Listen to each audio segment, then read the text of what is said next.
በኦቲዝም የተጠቁ ልጆቻቸውን የመደበቅ ነገር አለ፣ ከቤት እንዳይወጡ ማድረግ ነገር አለ።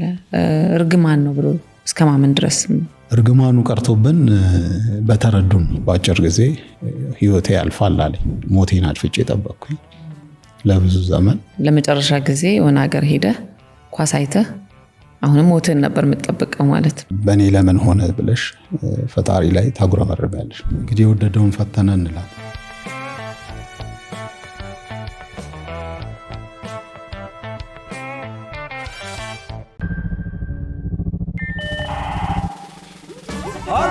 ሃሎ ክቡራትና ክቡራን፣ ይህ የዳሸን እድል ነው። እስከ 30 ሚሊዮን ብር የሚገመት ሽልማቶችን በውስጡ ይዟል። ስልኮን ለመነቅነቅ ተዘጋጅተዋል። ዳሸን ባንክ ሱፐር አፕን የፈጠነ ማውረድ ለጉድ ያሸልማል። የተለያዩ ክፍያዎችን ሲፈጽሙ፣ ገንዘብ ሲልኩ፣ ሲቀበሉ፣ የነዳጅ ክፍያውን ሲከፍሉና በዳሸን ገበያ እየተገበያዩ ግብይቶን አጧጥፎ ኮይኖችን በመሰብሰብ ወደ ቀጣይ አጓጊ ሽልማቶች ከፍ ይበሉ። የዳሸንን ዕጣ ስልኮን በመነቅነቅ ብቻ እድሎን ይሞክሩ። ብዛት ያላቸው ስማርት ስልኮች ከ100 ብር ጀምሮ የ5፣ የ50 እና የ100,000 ብር ሽልማቶች እንዲሁም የ2025 BYD ሴጉል መኪና ስልኮን በመነቅነቅ ብቻ ከዳሸን ባንክ ሱፐር አፕ። ሰላም ጤና ይስጥልን። ይህ ቆይታ ከአምለሰት ጋር ነው። የዛሬ እንግዳችን አድርገን የጋበዝነው በቅርቡ በእውነተኛ ታሪክ ላይ የተመሰረተ ዮም የተሰኘ መጽሐፍ በጥላሁን ክፍሌ አሰናኝነት አዘጋጅቶ ያቀረበልንን ባለታሪክ ንሴብሖ ፍቅሬን ነው። ንሴብሖ እንግዳችን ሆነህ እዚህ ድረስ ስለመጣህ እጅግ በጣም አድርጌ አመሰግናለሁ። እኔም በጣም አመሰግናለሁ። እንዴት ነህ? እግዚአብሔር ይመስገን ደህና ነኝ። ያው ብዙዎቹ እንግዲህ የዮም አባት ብለው ነው የሚጠሩህና ዮም ማን ነው? ዮም የመጀመሪያ ልጄ ነው። 4 ልጆች አባት ነኝ። ዮም ከተወለደ ከ3 ዓመቱ በኋላ በኦቲዝም ጥላ ስር እንደሚኖር አወቅን። ከዛ በኋላ ያው የመጽሐፉ ዘውግ በዮም ዙሪያ ነው የሚያጠነጥነው። በእርግጥ ምዕራፍ 1 ትንሽ የኔ ግለ ታሪኮች ተቀላቅለውበታል። በይበልጥ ግን ከምዕራፍ 2 በኋላ ያለው ዮም ከውልደቱ ጀምሮ እስከ 11 ዓመት እስኪደርስ ድረስ የተለያዩ መሰናክሎች ያለፈበትን እንዲሁም በኦቲዝም ጥላ ስር የሚኖሩ የሚያሳድጉ ወላጆች ምን ያህል እንደሚቸገሩ የሚያሳይ መጽሐፍ ነው። መጽሐፉን ሳነበው ቅድመ ታሪኩ ከአንተ ነው የሚጀምረውና አንተም በብዙ የህይወት ፈተናዎች ውስጥ አልፈህ ነው ዮም የመጣው። ያው ዮም ሲመጣ ደግሞ ሌላ ሁለተኛ ፈተና እንደገና የጀመርክበት ነው የሚሆነውና ተመልካቾቻችንም ስለአንተ እንዲተዋወቁ እንዲያውቁ እስቲ የዮምን አባት ንሴብሖን ትንሽ እንተዋወቀው። የተወለደ አደገ የሚለውን ነገር እንቃኝ። ተወልጄ ያደግኩት ናዝሬት አዳማ የሚባል አካባቢ ነው። ለቤተሰቤ 8ኛ ልጅ ነኝ። የመጨረሻ ልጅ ነህ? የመጨረሻ ልጅ ነኝ። ትምህርቴን በዛው አዳማ ነው የተከታተልኩት። የመጀመሪያም የሁለተኛ ደረጃ ትምህርቴንም ከ0 ክፍል እስከ 11ኛ ክፍል የናዝሬቱ ቅዱስ ዮሴፍ ትምህርት ቤት ነው የተማርኩት። 12ኛ ክፍል አዳማ ኮምፕሬሲቭ ሃይስኩል እዛ ተማርኩኝ። ከፍተኛ ትምህርቴን በአካውንቲንግ የመጀመሪያ ዲግሪ፣ ከዛ በመቀጠል ከአካውንቲንግ ጋር በተያያዘ ሰርቲፋይድ ኢንተርናል ኦዲተር ሆኜ ተመርያለሁ። በመቀጠልም ሰርቲፋይድ ኢንቨስቲጌሽን ፕሮፌሽናል ሆኜ አሜሪካን ከሚገኝ የትምህርት ተቋማት ሰርቲፊኬት ተቀብያለሁ። አሁን በስራዬ ኦዲተር ነኝ፣ ኤክስተርናል ኦዲተር ነኝ። እንዲሁም በፋይናንስ ዙሪያ የሚያማክርም ድርጅት አለኝ። እንግዲህ ዮም የተሰኘውን መጽሐፍ ለመጽሐፍ የፈለክበት የራስ የሆነ ዓላማ ይኖርሃልና ያንተም የህይወት ታሪክም ማንኛውም ሰው በህይወቱ የሚያጋጥመው አይነት አይደለም። በተለየ መንገድ በህይወት ውስጥ ተፈትነሃልና እስቲ ካንተ ህይወት እንጀምር። ቅድመ ታሪክ የጻፍከው አዲስ አበባ መጥተህ መኖር በጀመርክበት ወቅት ምርመራ አድርገህ የደም ካንሰር አለብህ ተብለህ ከዛ በኋላ ለ6 ዓመታት በሽታው እንዳለብህ አምነህ ኖረሃልና ያ የሆነበት እንደው ምክንያት ምንድነው? ሌላ አይነት ምርመራዎችን ደግመህ ለምንድነው ያላደረከው? ለቤተሰብስ ለምን ነበር ያላማከርከው? ምክንያቱም ከሞት ጋር ተፋጦ 6 ዓመት መኖር እጅግ በጣም ከባድ ስለሆነ እስቲ እሱን ትንሽ ለተመልካቾች። ህይወት የተለየ መንገድ አላት። ያላሰብነው የህይወት ጥፋት ይገጥመናል። በዓለም ላይ ባደጉትም እንደው በእኛም ሀገር የህክምና ስህተቶች ይከሰታሉ። በህክምና ስህተት ህይወታቸውን የሚያጠዋሉ፣ እግራቸውም ይቆረጣሉ። እኔም እንግዲህ የደረሰኝ እጣ ፋንታ በወቅቱ ከጓደኞቻችን ጋር አንድ ላይ ተሰብስበን ተጫውተን ተመግበን 7 ባለሳሳት በወቅቱ በ1996 ዓመተ ምህረት ነው። የ24 ዓመት ወጣት ነበርኩ የዛን ጊዜ።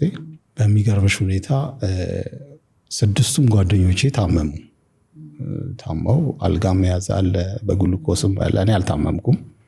በማግስቱ ሌሊት እንደዚህ ወደ መታጠቢያ ቤት ሲሄድ ድንገት ፌንት አረኩኝ። ከዛ ሐኪም ቤት ሄድኩኝ። ሌሊት ስለሆነ የብርታት መርፌ ብቻ ተሰጠኝና ወደ ቤት የተመለስኩ። በነጋታው ሕክምናውን እከታተላለሁ አስቀጥላለሁ በሚል ማለት ነው። የወሰድኩበት የሕክምና ተቋም ትልቅ ተቋም ነው። በወቅቱ ትልቅ የሚባል ተቋም ነው የሄድኩት። ያው ያመመኝን ለመመርመር የደም ናሙና እንትን ብሎ አጋጣሚ ሆኖ ሐኪሙ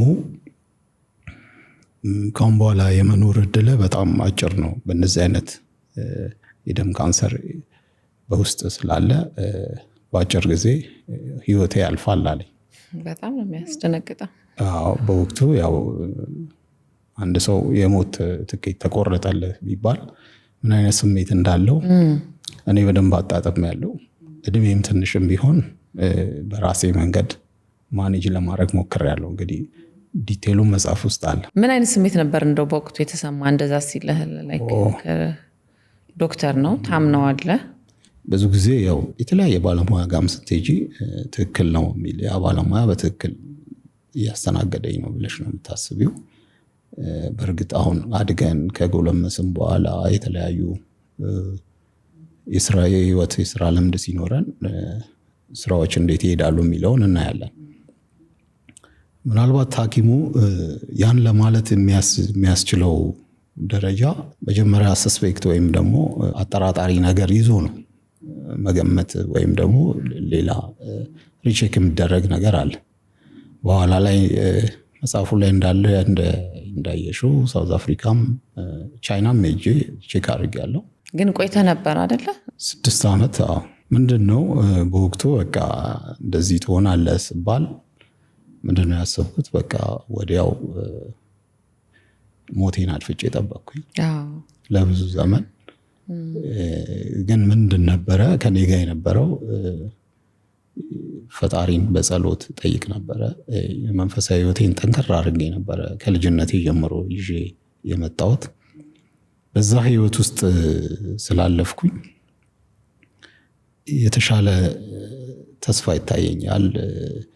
ዛሬ ነገ ሲባል ቀናት፣ ወራት እያሉ አመታት አለፉ።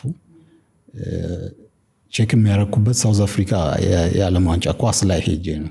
መጽሐፉ ላይ ካስታወሽ ጥሩ አጋጣሚ ሆነልኝ። አንተ ሳውዝ አፍሪካ ሄድክበት ግን በቃ ለመጨረሻ ጊዜ የሆነ ሀገር ሄደህ ኳስ አይተህ አሁንም ሞትን ነበር የምትጠብቀው ማለት ነው አይደል? ኳስ በጣም እወዳለሁ። ምናልባት የሚያዩኝ ሰዎች ያውቃሉ። ኳስም ተጫውተን አሳልፈናል። ኳስ አባራሪ ነበረን። እና የዓለም ዋንጫ ደግሞ ያው ኳስ ለሚወድ ሰው በጣም ትልቅ ኢቨንት ነው። እዛ ላይ 1-4 ጨዋታ አየው። በጣም ተዝናናው። ያ የመዝናናት ስሜት ውስጥ ድጋሚ የመመርመር ሀሳብ ውስጤ እንዲገባ አረገ። ደስታ ለመጀመሪያ ጊዜ አገኘው። በእርግጥ ብኖርና ደግሞ ይህ ድጋሚ ተመኘው። ባይዘ 2 ወይም 3 ሄጄ ሐኪሙን ለማነጋገር ሞክሬ ነበር ድጋሚ እንትን እንድል። በጣም ተስፋ ቆርጬ ነበረ ወደሱ ሲሄድ።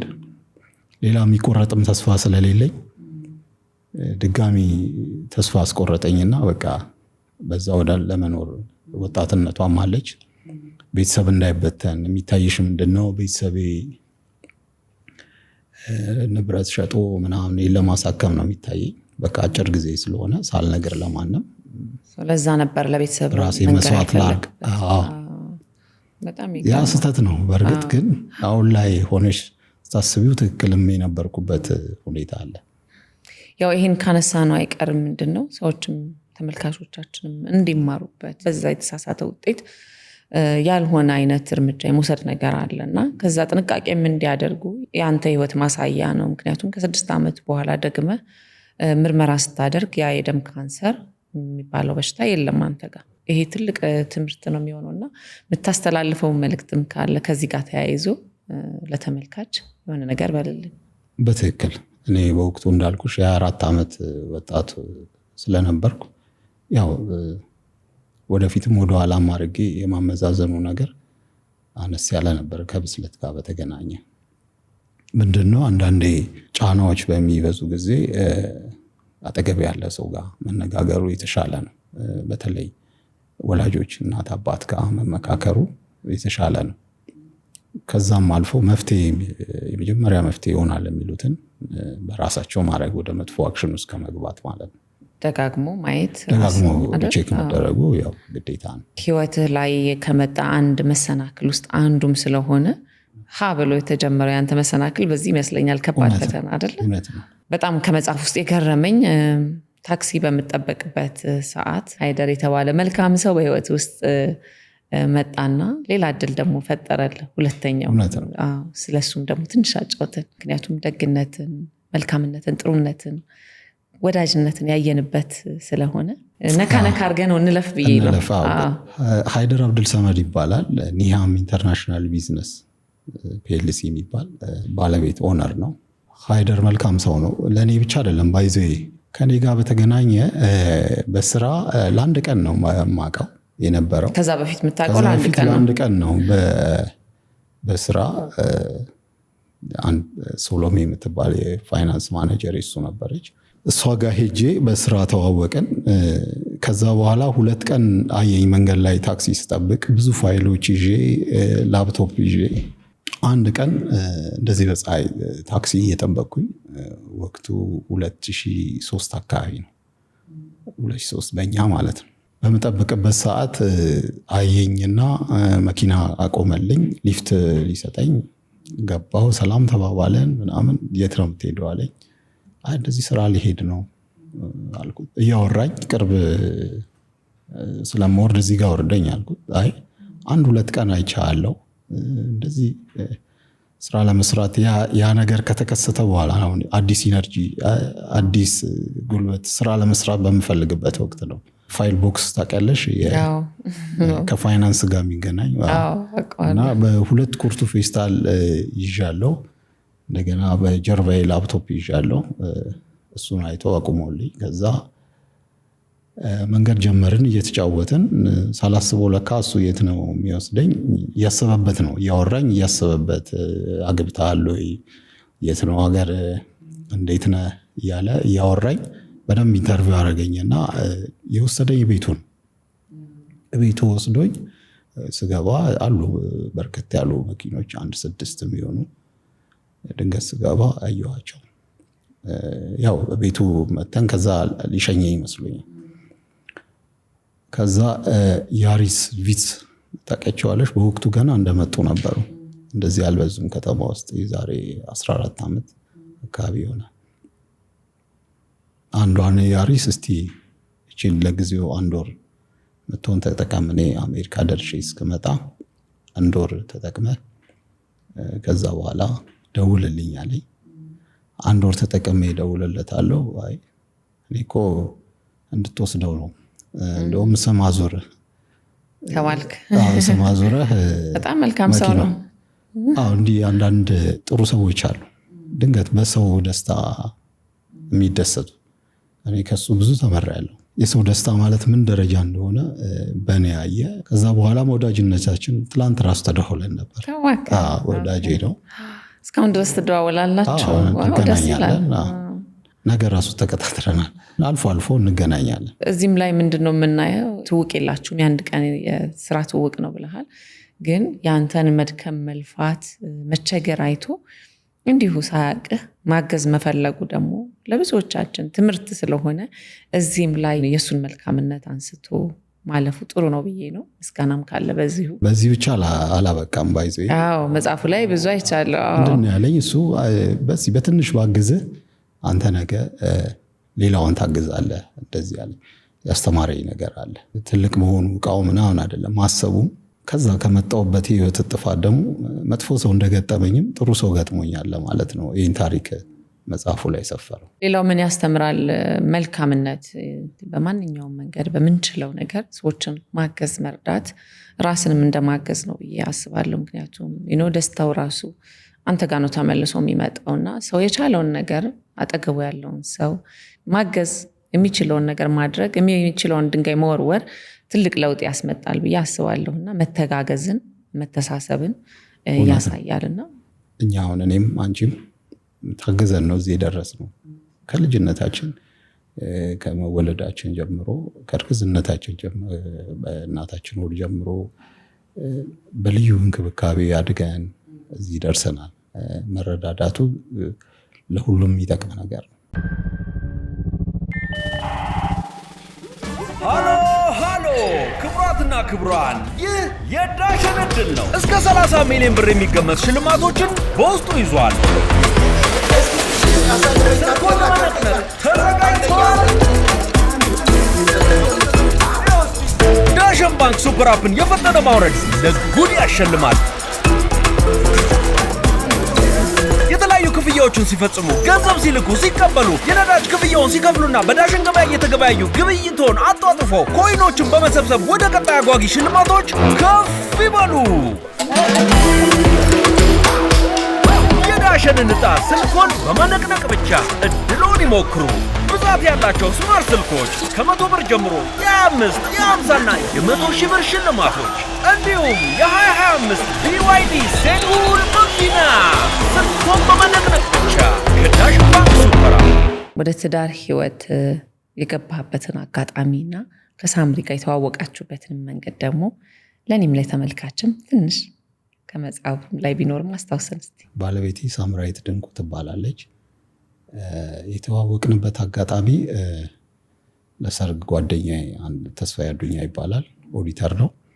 እሱም ተመሳሳይ ስራ አንድ መስሪያ ቤት ነበር የምንሰራው። ሁለታችንም የራሳችን ድርጅቶች ያሉን የኦዲት ተቀጥረን በምንሰራበት ጊዜ እሱ ቀድሞኝ ነው ያገባው። ታላቋ ራሄል ድንቁ ትባላለች። እህቷን ነው? እህቷን። እህትማማቾች ላይ ያገባ ነው። እሱን ለመጠየቅ በሚሄድበት ጊዜ በወቅቱ ሰዓቱ አልተገኘውም ነበር። ማታ ነው ቤቱ የሄድኩት።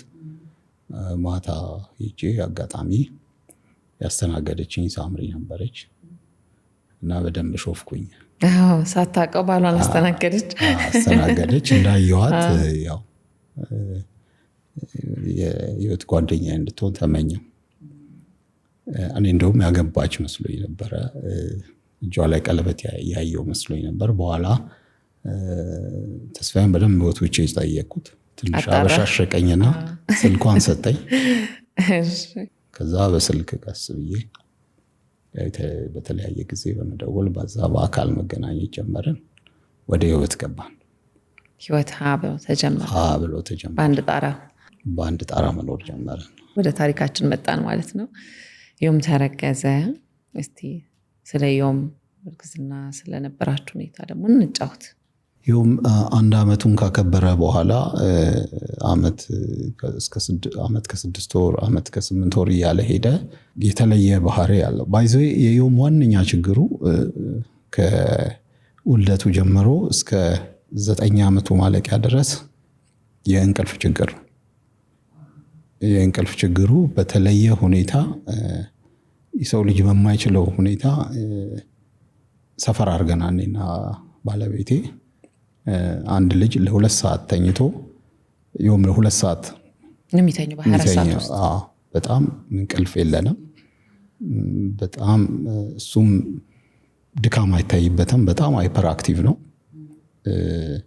በእንደዚህ አይነት ሁኔታ ከ2 ዓመቱ ጀምሮ አስቸጋሪ የህይወት ጎዳና አሳልፈናል። ልጅ ከዚህ በፊት ወልዳችሁ ማታውቁ ከሆነ የአእምሮ እድገት ችግር ያለበትን አንድ ህፃን ለማወቅ ራሱ ምን አይነት ምልክቶች ናቸው ወደዛ የሚመሩት የሚለውን ብናየው ጥሩ ነው። እዚህ ጋር ግንዛቤው እንዲኖር ግንዛቤ የሚያስጨብጡ ባለሙያዎች አሉ።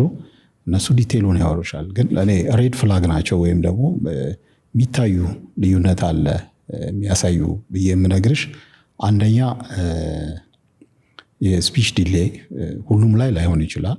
ስፒች ዲሌይ የመጀመሪያው ነው። ድምፅ ኦቨር ሴንሲቲቭ ናቸው። እንደዚህ ጆሯቸውን ይይዛሉ። በብዛት ጆሯቸው የውም ይይዝ ነበረ። ልክ 2 ዓመት ሊሆነው ሲል ይይዛል። አይ ኮንታክት የለውም ምንም። እንደዚህ ፊት ለፊት ተያይተሽ አታወሪም። ቅድም እንደነገርኩሽ ሃይፐር አክቲቭ ነው። በቃ እዚህ ጋ ነው እዚህ ላይ ልንጠልጠል ነው የሚለው። በምንም ማረፊያ የለውም። ሰውነቱም አይደክምም፣ አይምሮውም አይደክምም። ተኝቶ እንኳን በሆነች ነገር ወዲያው ነው ብድግ የሚለው። ምናልባት ልጆች ልታስነሽ በመከራ ነው ልጆች የሚነስ። ሌሎችም ልጆች ስለምናሳድግ በመከራ ይሁን፣ ግን በእንደዛ አይነት ሁኔታ አይደለም። ወዲያው ነው እንትን የሚለው። ሴንሲቲቭ ነው፣ ቶሎ ይነቃል። አንዳንዴ ተኝቶ ሁሉ ያዛጋል። አይምሮ እንደማያርፍ ነው። እና ባይዘ ኦቲዝም በሽታ አይደለም። አሁን በብዛት በሽታ ዲስኦርደር ነው። ኦቲዝም ዴፊኒሽኑ ኦቲዝም ስፔክትረም ዲስኦርደር ነው። ኤስዲ ነው የሚባለው። ምን ማለት መሰለሽ? ስፔክትረም ማለት የተለያዩ ጽንፎች ህብረ ቀለማት ብለሽ አስቢው። ሁሉም የተለያየ ዲስኦርደር ነው ያላቸው እና አንዱ ጋር ያለው ችግር ሌላው ጋር ችግር አንድ አይነት አይደለም። የተለያየ ችግር ነው ያላቸው። ስለዚህ ይሁም ላይ ያየነው ችግር ከእንቅልፉ ጋር ብቻ ሳይሆን እነዚህም ተጨማሪ ችግሮች ነበሩበት። 3 ዓመቱ አካባቢ ሐኪም ጋር ወሰድ ነው። ከዛ በፊት ሐኪም ጋር ከመውሰዳችን በፊት እንዲያወራ ተግባቦት እንዲኖረው መዋለ ህጻናት ነበር የወሰድ ነው። ኦቲዝም እንዳለበት ሳታውቁ ማለት ነው አይደል? ከልጅ የተለየ ነው። ግን መጀመሪያ ሐኪምን ቢልሽ አክሴፕት እኮ አታረጊም። አትፈልግማ። ትታገያለሽ። እንዲሁም ስለማትፈልጊ በጣም ትታገያለሽ። እንደ ወላጅ የማትፈልገውን ነገር አክሴፕት አታረግ እና ዲናይ ነው የምታረገው መጀመሪያ። እኛም በዛ በዲናይ ውስጥ ኖረናል። ደህና ነው ፊዚካሊ፣ ምንም በጣም ቆንጆ ነው። በጣም ፊዚካሊ ፊት ነው።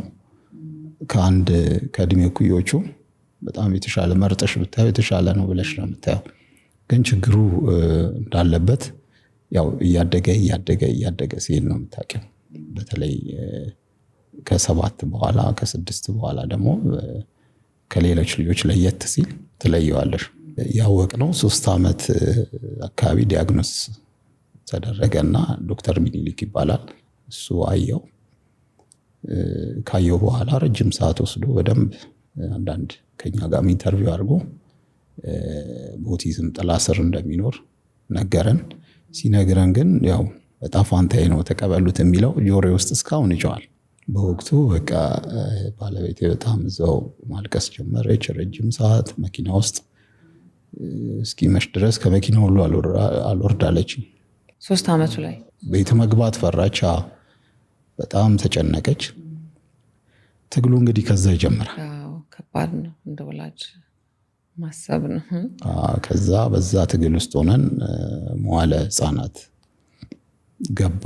ሲገባ የመጀመሪያ መገለል ደረሰበት። ካየሽ እኔ እንደውም ኦቲዝም ነው ካሉኝ የበለጠ በጣም ያሳዘነኝ በቃ ይህ ልጅ ኃላፊነት አንወስድም፣ በጣም ሃይፐር አክቲቭ ስለሆነ እኛ ጋር መቀጠል አይችልም እና እንዳይመጣ አሏት። ያው መንገዱ በጣም አሁን በነገርኩሽ መንገድ ሳይሆን በሚያሳዝን ሁኔታ ነው። የመጀመሪያው በመዋለ ህጻናት መገለል ደረሰበት። ይሄም አላላችሁ? ከዛ ብሎ ግዙፍ እንደሆነ ችግሩ አወቅኩኝ።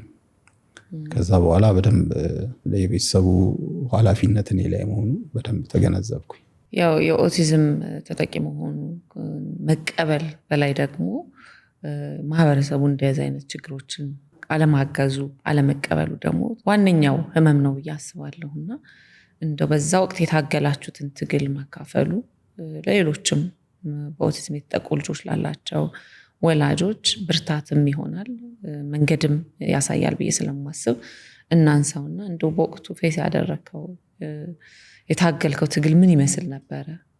የመጀመሪያ የምታረጊው እንግዲህ በእኔ ለምን ሆነ ብለሽ ፈጣሪ ላይ ታጉረመርሚያለሽ። የመገለል ስሜት እና አዝማሚያ ያው ፈጣሪሽን በጽኑ መወትወትና ወደ ተለያዩ ጸበል ቦታዎች የእምነት ተቋሞች ጸሎት እንዲደረግለት ካዩሽ ጳጳሳቶች ካህናቶች ያልጸለይለት የለም። ትንሽ ትልቁ ፈጣሪ እንዲመረው በጸሎትም በጸበልም ለማገዝ ሞከረ። በዛ ሂደት ውስጥ ደግሞ የተለያዩ አጋጣሚዎች ነበሩ መጽሐፍ ውስጥ እንዳየሽውና እሱ ራሱ ብዙ ታሪክ ነው። ለልጅ ተብሎ የሚሞከሩ ነገሮች በራሱ ደግሞ አንዱ ትልቅ የህይወት ጋሬጣ ነበር በእናንተ ህይወት ውስጥና እሱንም አንስተን እንለፈው። ጠንካራ የሃይማኖት እምነት አለ፣ ግን በዛ የጠንካራ የሃይማኖት እምነት የተፈተንክበት ብዙ ነገሮችም ስላየሁኝ መሳሳትም ስለሚኖር ሌሎችም በዚህ ህይወት ሊያልፉ የሚችሉ ሰዎች ይሄን ነገር ሊያጋጥማቸው ስለሚችል እናንሳው። ያው እንግዲህ ካለፈ በኋላ እንደዋዛ ነው የምናወራው፣ ግን ችግሩ ከባድ ነው። ጸበል አካባቢ ስትይ የተለያየ ኢንተረስት ያላቸው ሰዎች አሉ። በተለይ በችግርሽ የሚመጡ ሰዎች አይጠፉም። የተለያዩ ጥቅሞች በደካማ ጎን ለመግባት የሚገርምሽ አንድ ጊዜ በብዛት እንጦጦ ኪዳነ ምሕረት ነበረ የምናስጠምቀው። ቀረብ ይላል ሰፈራችን፣ ወደ ፈረንሳይ ነው፣ ቅርብ ነው አሉ እዛው አካባቢ ጸበሎች፣ ግን ነባር ጸበሎችም አዲስ ጸበሎችም እያለን እየፈለግን እንሄዳለን። በወቅቱ ጠዋት ላይ አስጠምቀ ነው እኔም ሳምሪም ነበረች። ስንወጣ እንዲሁ በበር ላይ የቆሙ ሰዎች ነበሩ ታክሲ የሚጠብቁና ለምን ሊፍት አንሰጣቸውም ብዬ ሳይጠይቁኝ ቆምኩኝ።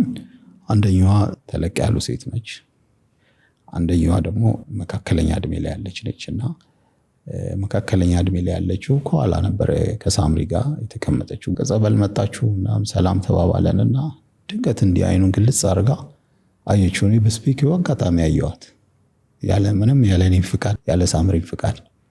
ድንገት እንደዚህ ራይታ ይሄማ ቡዳ በልቶታል፣ አላወቃችሁም እንዴ? ቡዳ ነው እኮ እንደዛ ስትባይ እውነት ነው ይመስል የተለየ ታይዛል እኮ። የኔም ልጅ ልክ እንደዚህ ነበረ። የሚገርመው አለች እኔ ያዳኑት አንድ አባት አሉና መገናኛ አካባቢ ናቸው። እዛ ብትሄዱ በጣም የተሻለ መፍትሄ ይሰጧቸዋል። በቃ እኛ ደግሞ ያው ቡዳ ይሆን ብለን ወደዛ ሄደን ቦታውን ራሱ ለማግኘት 1 ሰዓት ነው የፈጀብን። በሰፈር ውስጥ በጉራንጉር ውስጥ በቃ በዚህ ስንጠይቅ ምን ስንል መጨረሻ ላይ ምልክት የሰጠችን ነበር። የሆነ የቆሻሻ ገንዳ ትልቅ አለ እዛ አካባቢ 2 ወጣቶች ይኖራሉ፣ በብዛት ይቆማሉ። እንደዚህ የተለየ እንደ ካፖርት ነገር ለብሰዋል። ከዛ ያው እኛም በሃይማኖት ውስጥ ስላሳለፈን ከቤተ ክርስቲያን ውጪ የሆኑ አንዳንድ ነገሮች ሲኖሩ ቀድመሽ ትጠራጠሪያለሽ። ምን አይነት አባት ሲባል ምን አይነት አባት? አሁን በአባት ሁሉም አባት አይደለም። እንደውም በዚህ አጋጣሚ የምመክረው ከቤተ ክርስቲያን ውጪ የሚደረጉ አስተምሮች ጋር ባሄዱ ሰዎች በችግራቸው ሲመጡ። ከዛ እኔ ወረድኩኝ፣ እነሱን አላሰል ተጠራጥሬ እንዴት ናችሁ ምናምን አልኩኝ። ሰላም ናችሁ ወይ? አንድ አባት አሉ ተብለን ነበረ። ምንድነው እስቲ ያለው ነገር ብዬ ጠይቃቸዋለሁ። ከእኔ የመጣችሁት? አሁን ከጠበል ነው የመጣ ነው ከእንጦጦ አልኳችሁ። ከዛ ቀጥታ ተያዩና እንንገረው። ከዛ ስናወራ ለካ አንድ አሮጊት ሰምተዋል እና እስቲ ና አሉኝና ልክ መንገድ አሻግረኝ ልጄ ምናምን ብለው በሚስጥር ነገር እነዚህ ሰዎች ባዕድ አምልኮ ነው የሚያከናውኑት እና ከኪዳነ ምሕረት የመጣ ነው ስትል ሰምቻለሁ።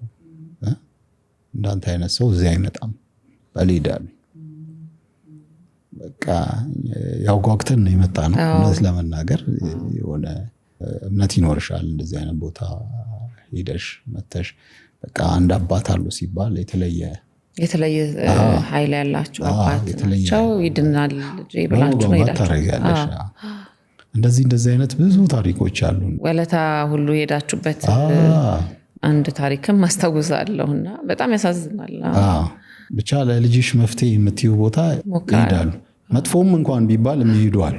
ከዚሁ ጋር እያይዘን እንደው የምታስተላልፈው መልእክት ካለ በምን አይነት የእርጋታ መንፈስ ምን አይነት ቦታ ይሄዱ የሚለውን ነገር አንስተን ነው እንለፍ። እንግዲህ እግዚአብሔር አሰራሩ ብዙ ነው። ከእግዚአብሔር አሰራር ጋር ተስማምተን ነው መኖር ያለብን። እንደው አይመስለንም ሰዎች ስለሆነን እዚች ምድር ላይ ጥቂት ጊዜ ነው የምንቆየው።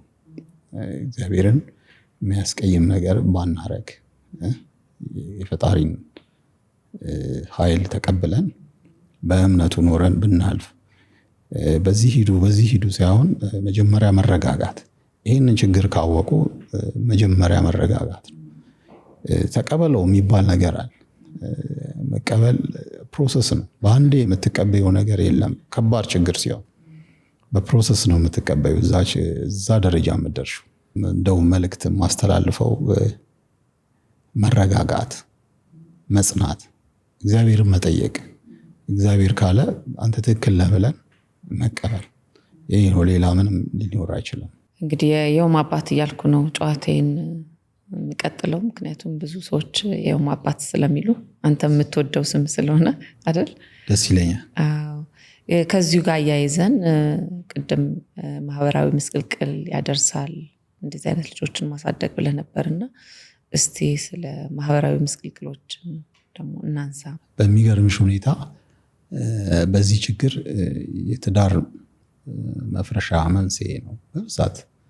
ኦልሞስት ባላጋነን ከ50% በላይ የፍቺ ኬዞች ይመጣሉ በዚህ ኬዝ። በእኛ ሀገር ዳታ ስለማያዝ ምን አይነት ችግሮች ያመጣል የሚለውን ወላጆች በይበልጥ እናውቀዋለን። በተለይ እኛ ሀገር ዘመዶች ጋርም የሚያግዙሽም የተወሰኑ ነገሮች ሊመጡ ይችላሉ። ግን በውጭ ዓለም ያሉ ወገኖቻችን በተለያየ በስደት ያሉ ትንሽ ይቸገራሉ። እኛ ቢከፋን ቤተክርስቲያንም ሮጥ ብለን ሄደንም ማልቀስም እንችላለን። ለመወያየት ጓደኞቻችንን ልንቀጠር እንችላለን። ግን በውጭ ዓለም ያለው ህይወት ለዚህ አመቺ አይደለም እና ብዙዎቹ ከፍተኛ ዲፕሬሽን ውስጥ ይገባሉ። አልፎም እስከ ሞት ራሳቸውን እስከ ማጥፋት የሚደርሱ አሉ። ውጥረቱ ከባድ ነው። ከፍተኛ የሆነ ማህበራዊ ምስቅልቅል ያመጣል። ባይዜ አሁን ወደፊት ኢትዮጵያ የሚገጥማት ጦርነት ከዚህ ከኦቲዝም ጋር ከፍተኛ የሆነ የህብረተሰብ ጫና እና መፋለሶች ይመጣሉ። እንግዲህ ይሄንን አስመሪበት። ይሄ ጦርነት አሁን ከሚወለዱ 30 ህጻናት በአለም ላይ አሁን ባለው ዳታ፣ በእኛ ዳታ አይደለም፣ ከ30 አንዱ በኦቲዝም ይጠቃሉ ሲባል በጣም ከባድ ነው። ወደፊት ምንድነው የሚሆነው የሚለውን አዌርነስ ፈጥረሽ ነገሮችን ካላስተካከልሽ ቶሎ የሚቀበልም የአእምሮ ዝግጅት ከሌለ ከባድ ነው። ከዚሁ ጋር ያይዘን የመጀመሪያ ልጅ ዮም በኦቲዝም ጥላ ስር ሆነ። ከዛ ሁለተኛ ልጃችሁን ስትወልዱ ደግሞ እንዴት ነበረ እኩል አይነት ፍቅር የምትሰጡት ወይ እኩል አይነት አቴንሽን የምትሰጡት? ምክንያቱም መጽሐፉ ላይ እንዳየሁትና እንዳነበብኩት ሁለተኛ ልጅ ያለመወደድ ያለመፈለግ ስሜትን መጥቶባት ነበርና እስቲ የመጀመሪያው ነገር እኩል እንድታያቸው እኩል ፍቅር እንድትሰጣቸው የሆንክበትን አጋጣሚ አጋራን። ጤነኛ 3 ልጆች አሉኝና ልጅሽን እዛ ላይ ብቻ ትኩረት ስለምትሰጪ የሌሎቹን ስነ ልቦና ደግሞ ትጎጃለሽ። ልጆችሽን ስታስብ እንደዚህ አይነት ልጆች ያለው ወላጅ ሲያሳድግ እነዛንም መተው የለባቸውም። እነዛም የሚገባቸውን ፍቅርና እንክብካቤ ያስፈልጋቸዋል። እንደውም አንድ ገጠመኝ አለኝ። እኔ ያው ዮምን ለመርዳት ብዙ ጊዜ ከሱ ጋር ነው ማጠፋውና የሱ ታናሽ አለች፣ አምራን ትባላለች። አሁን 9 ዓመቷ ነው። አስታውሳለሁ 5 ዓመት ይሆናታል። አንድ ጊዜ አጋጣሚ ሶፋ ላይ ቁጭ ብዬ መጣችና አጠገቤ ቁጭ አለች። አምራንዬ ብዬ አቅፋት ማሚ አለች። አባቢ ወደደ ያቀፈኝ አለች። ምስኪን። ለምንድነው እንደዚህ ያለችው? ትኩረት አልሰጠዋትም። በጣም እናቷ አዘነች። ከዛ በኋላ በተጓዳኝ እሷ ላይ መስራት ጀመርኩኝ። ትምህርቷን ጎበዝ ነች፣ አንደኛ የምትወጣው ጎበዝ ነች። በይበልጥ ደግሞ መንፈሳዊ ህይወቷና እንደዚህ አይነት ወደፊት እሷ ነች የሆነ እንግዲኛ ሸምግለን አርጅተን ከሄድን እንግዲህ እድሜ ፈጣሪ እስከሰጠሽ እስክትቆይ ኃላፊነቱን በምን አይነት መንገድ ትሸከም የሚለው ስለየውም እንድትረዳ አቅሟ በሚፈቅደው መጠን የመንፈሳዊ ህይወቷን ጠንካራ በማድረግ ነገ እሷ ነች የምትረከበው። ሌሎች ታናሾቹ መንታ እህቶች አሉት። ከዛ በመቀጠል አንባቢ እንደምንም ብዬ አንባቢ እንድትሆን አረኳት። ማታውን ሳታነብ የንባብ ሰዓት አላት፣ ሳታነብ አትተኛም። በገና መደርደር ጀመረች፣ ለየውም ትመታለታለች። እንደዚህ ሌሎቹንም ትኩረት ሰጥቶ አለበዛ ቅድም እንዳልሽው ማህበራዊ ምስቅልቅሉ ይቀጥላል። እሱ ብቻ ላይ ትኩረት ካረግሽ ሌሎቹ ይበደላሉ። ኮንፊደንስ አይኖራቸውም በወንድማቸው። በተለይ ደግሞ ሴት ኦቲዝም ተጠቂ ልጅ ያላቸው በጣም ይቸገራሉ። እንደ ማንኛውም እድሜያቸው እየጨመረ ሲሄድ አስቸጋሪ ችግሮች ይገጥማቸዋል። የኦቲዝም ተጠቂ ልጆች እንደ ማንኛውም ልጅ ሁሉ ነገር አላቸው። ኢቨን ሴክሹዋል ፊሊንግ አላቸው። እየጎረመሱ ሲሄዱ እና ምንም ራሳቸውን አይደብቁም። ስለማይደብቁ የተለያዩ ችግሮች ይገጥማሉ። እንደውም አንድ ዶክተር ወዳጄ ነገረኝ፣ በእርግዝና የመጣች የኦቲዝም ልጅ እንዳዋለደ በቃ በጣም ምጧ አስቸግሯት ማህፀኗ ሊተረተር ሲል ያመጡት አለ። በጣም ምስኪን ቤተሰቦች ናቸው። ከለላ የላትም እቺ ልጅ። ብቻ በዚህም አለበዛ ድምፅ የላቸውም ኢትዮጵያን ውስጥ እነዚህ አይነት ልጆች። አዌርነሱ የለም እና ወላጆች ወይም ደግሞ የሰፈር አካባቢ ያለ ሰው እንደዚህ የተረዳቸው እንዲመጣ እፈልጋለሁ። እና ምስቅልቅሉ እንዲህ ያልተናገርኩት ብዙ እንደዚህ በኦቲዝም የተጠቁ ልጆች ያላቸው ቤተሰቦች ከሌሎች ልጆቻቸው ጋር በምን አይነት መንገድ ባላንስ አድርገው እኩል ትኩረት ሰጥተው ስሜታቸው እንዳይጎዳ ያድርጉ። ምክንያቱም ሌሎች ልጆች ደግሞ አቴንሽን ባለመስጠት የስነ ልቦና ችግርም ይገጥማቸዋል። ሌላው ደግሞ እህታችን ወይ ወንድሞቻቸውን የመጥላት ነገር ሊኖር ይችላል እና ይህንን እንዴት ነበር አንተ ኖቲስ አድርገው ወይ ደግሞ አውቀኸው እኩል አይነት ፍቅር ለመስጠት የሞከርክበትን ጊዜ? ቅድም እንደነገርኩሽ ልጄ በጠቆመችኝ መንገድ ነው የነካኸው። መንገድ ነው። እና እያንዳንዱን ነገር ያያሉ። ለሱ የተደረገውን ነገር የተለየ ትኩረት ከመሰላቸው እነሱ የጎዳናቸው ይመስላቸዋል። እና የተለየ ጥንቃቄ ያስፈልጋል። እኩል ነው ማየት ያለባቸው። በእርግጥ ችግር ያለበት ልጅ እኩል ላታይ ትችያለሽ። ሞር አቴንሽን ይወስዳል ራሱ። ግን ቀድሞ መጠንቀቁ የተሻለ ነው። ቀድሞ ተጠንቅቆ ባላንስ የማድረግ ነገር። አለበዛ ልጆች ይጎዱና ወንድማቸውን የመጥላት ወይም ደግሞ ወንድማቸውን እህታቸውን ያለመፈለግ እሱ መጥቶ ነው እኛ እንደዚህ የሆን ነው የሚል ነገር ይመጣሉ። እና አምራን አሁን ወንድሜ እንደዚህ ነው ብላ ለጓደኞቿ ትነግራለች በኮንፊደንስ። ምንም እንትን አይላትም። ወንድሜ እንደዚህ ያደርጋል፣ ወንድሜ እንደዚህ ነው እያለች ታወራለች። ይሄ የመጣው ያው በግልጽ እየነገርሻቸው ካደጉ ምንም ሲያድጉ ለመረከብም ለመቀበልም ይችላሉ፣ አቅሙ ይኖራቸዋል፣ ችግሩንም ይረዱታል ይበልጣ። ሌላው ከዚሁ ጋር አያይዘን ብዙ ወላጅ ማህበረሰቡ ስለማይቀበለው በትምህርት ቤትም በቤተክርስቲያንም በማህበራዊ ግንኙነቶች ውስጥም ግንዛቤውም ገና ስለሆነ በኦቲዝም የተጠቁ ልጆቻቸውን የመደበቅ ነገር አለ፣ ከቤት እንዳይወጡ ማድረግ ነገር አለ፣ እርግማን ነው ብሎ እስከ ማመን ድረስም አለና ይህንስ እንዴት ታየዋለ? በምን አይነት ሁኔታስ እንደው መቀረፍ ይችላል የሚለውን አብረን እናንሳ። በጣም የሚገርምሽ የአበሻ ፈርስት ኤድ አለች። ያ ደግሞ በጣም ይጎዳል። ባይዘው አይደል የማዘን መስሎ ግን ፈርስት ኤድ ነች። የአበሻ ፈርስት ኤድ ነው ብንላትና እርግማን ነው የሚለውን ያው እንግዲህ ባለማወቅ ነው ይሄን የሚባለው። እርግማን ቢሆን ሁሉም ሰው በዓለም እንደሚስተው ሁሉም ሰው ኦቲዝም ያለበት ልጅ ይወልድ ነበረ። እና በተለይ አሁን ከተማ አካባቢ እንደዚህ አይነት ግንዛቤ የለም። በገጠር አካባቢ ግን ምንም ጥያቄ የለውም። ይሄ ከእርግማን ጋር የሚያያይዙት ነገር ነው። የተለዩ ኦቲዝም በዴፊኒሽን ብናወራው ልዩነት ነው። ከኖርማል ሰው የተለየ ነው። ሌላ ምንም ዴፊኒሽን አይኖረውም። እርግማኑ ቀርቶብን በተረዱን ነው። እኔ ደግሞ የምንለው ኢትዮጵያ ውስጥ በተለይ ሐኪም ቤት አካባቢ ወረፋ ስለሚያስቸግሩ ቅድሚያ የሚሰጡ ሐኪም ቤቶች አሁን እየመጡ ነው። ጥሩ ነው። በፊት ግን አይረዱሽም። በይበልጥ የመረዳቱ ነገር እየቀረበ ሲሄድ ይሄ እርግማን ነው የሚባለው ነገር ይረሳል።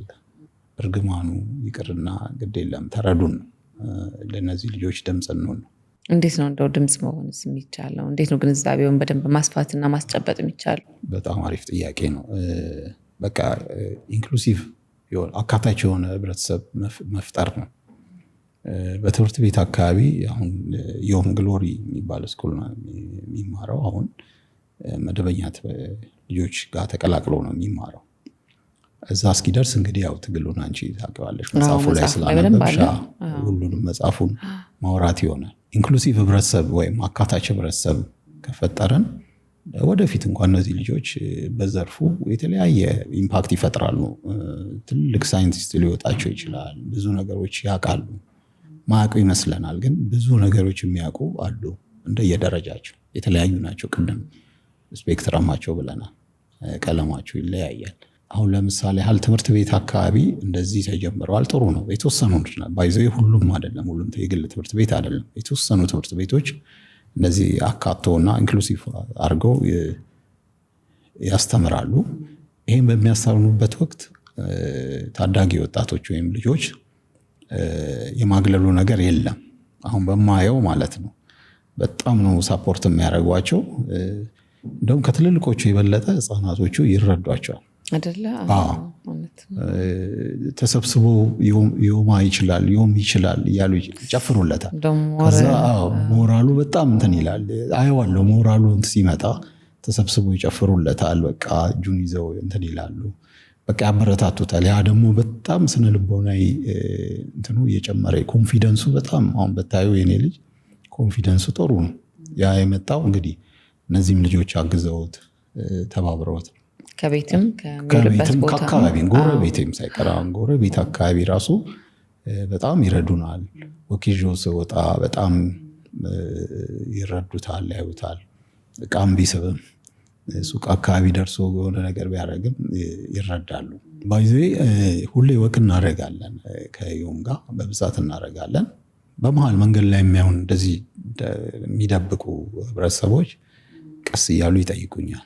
ከዛ እኔ ጋርም እኮ አለ እንደዚህ አይነት ነገር አምጣው እና ብዙ እየሆኑ መጡ። በዛ መንገድ ላይ አንዳንዴ ያው እናስተቃቅፋቸዋለን፣ እናጨባብጣለን።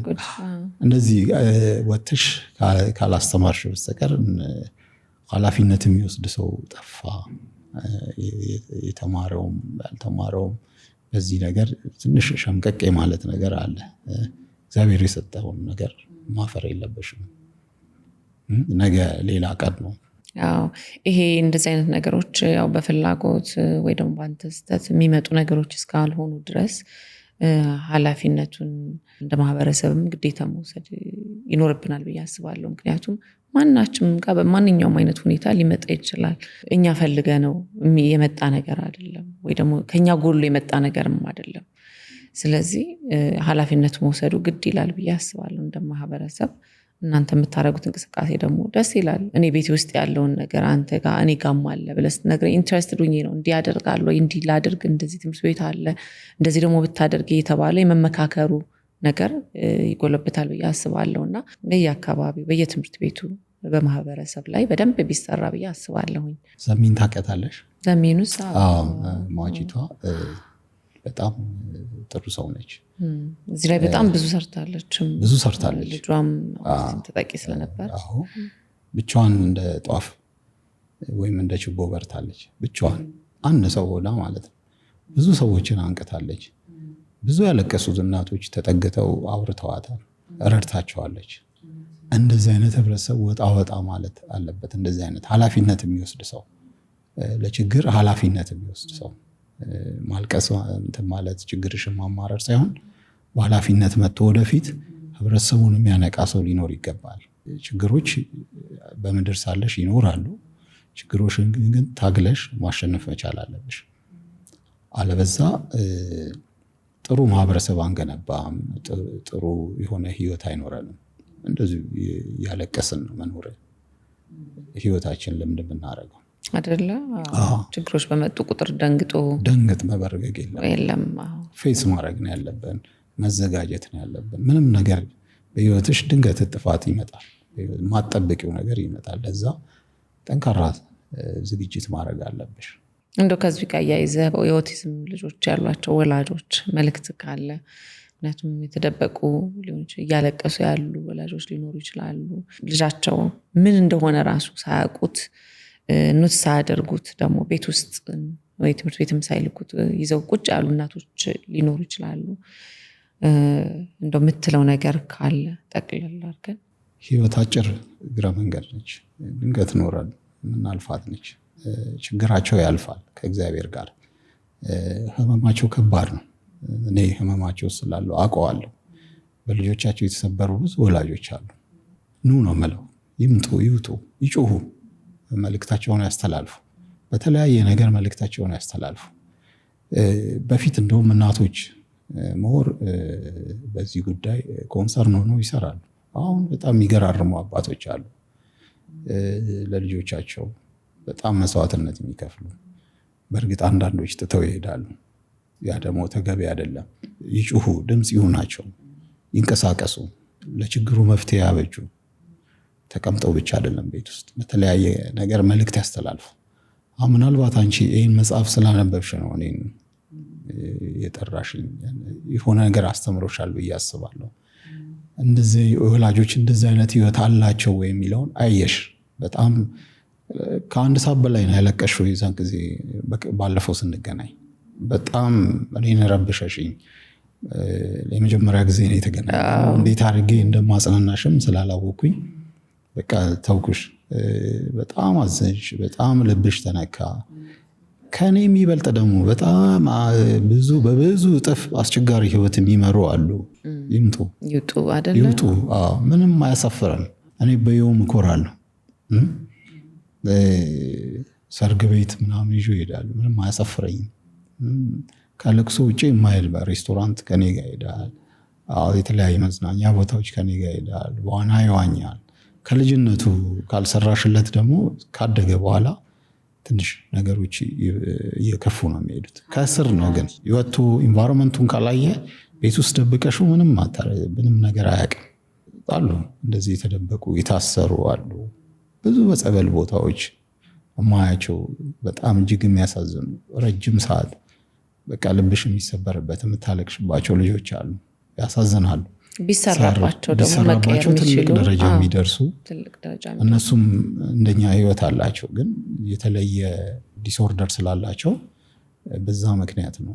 እንደ አንተ እንደ አባት እንደ ወላጅ በየውም በጣም ፌስ አደረግኩት የምትለው በጣም አስደነገጠኝ ብለህ ለመጀመሪያ ጊዜ ያየኸው በማህበረሰብ ውስጥ መገለልም ሊሆን ይችላል ወይ ማስተያየትም ሊሆን ይችላል፣ ምንድን ነው? አጠር አድርጌ የተወሰኑትን ላጫውትሽ።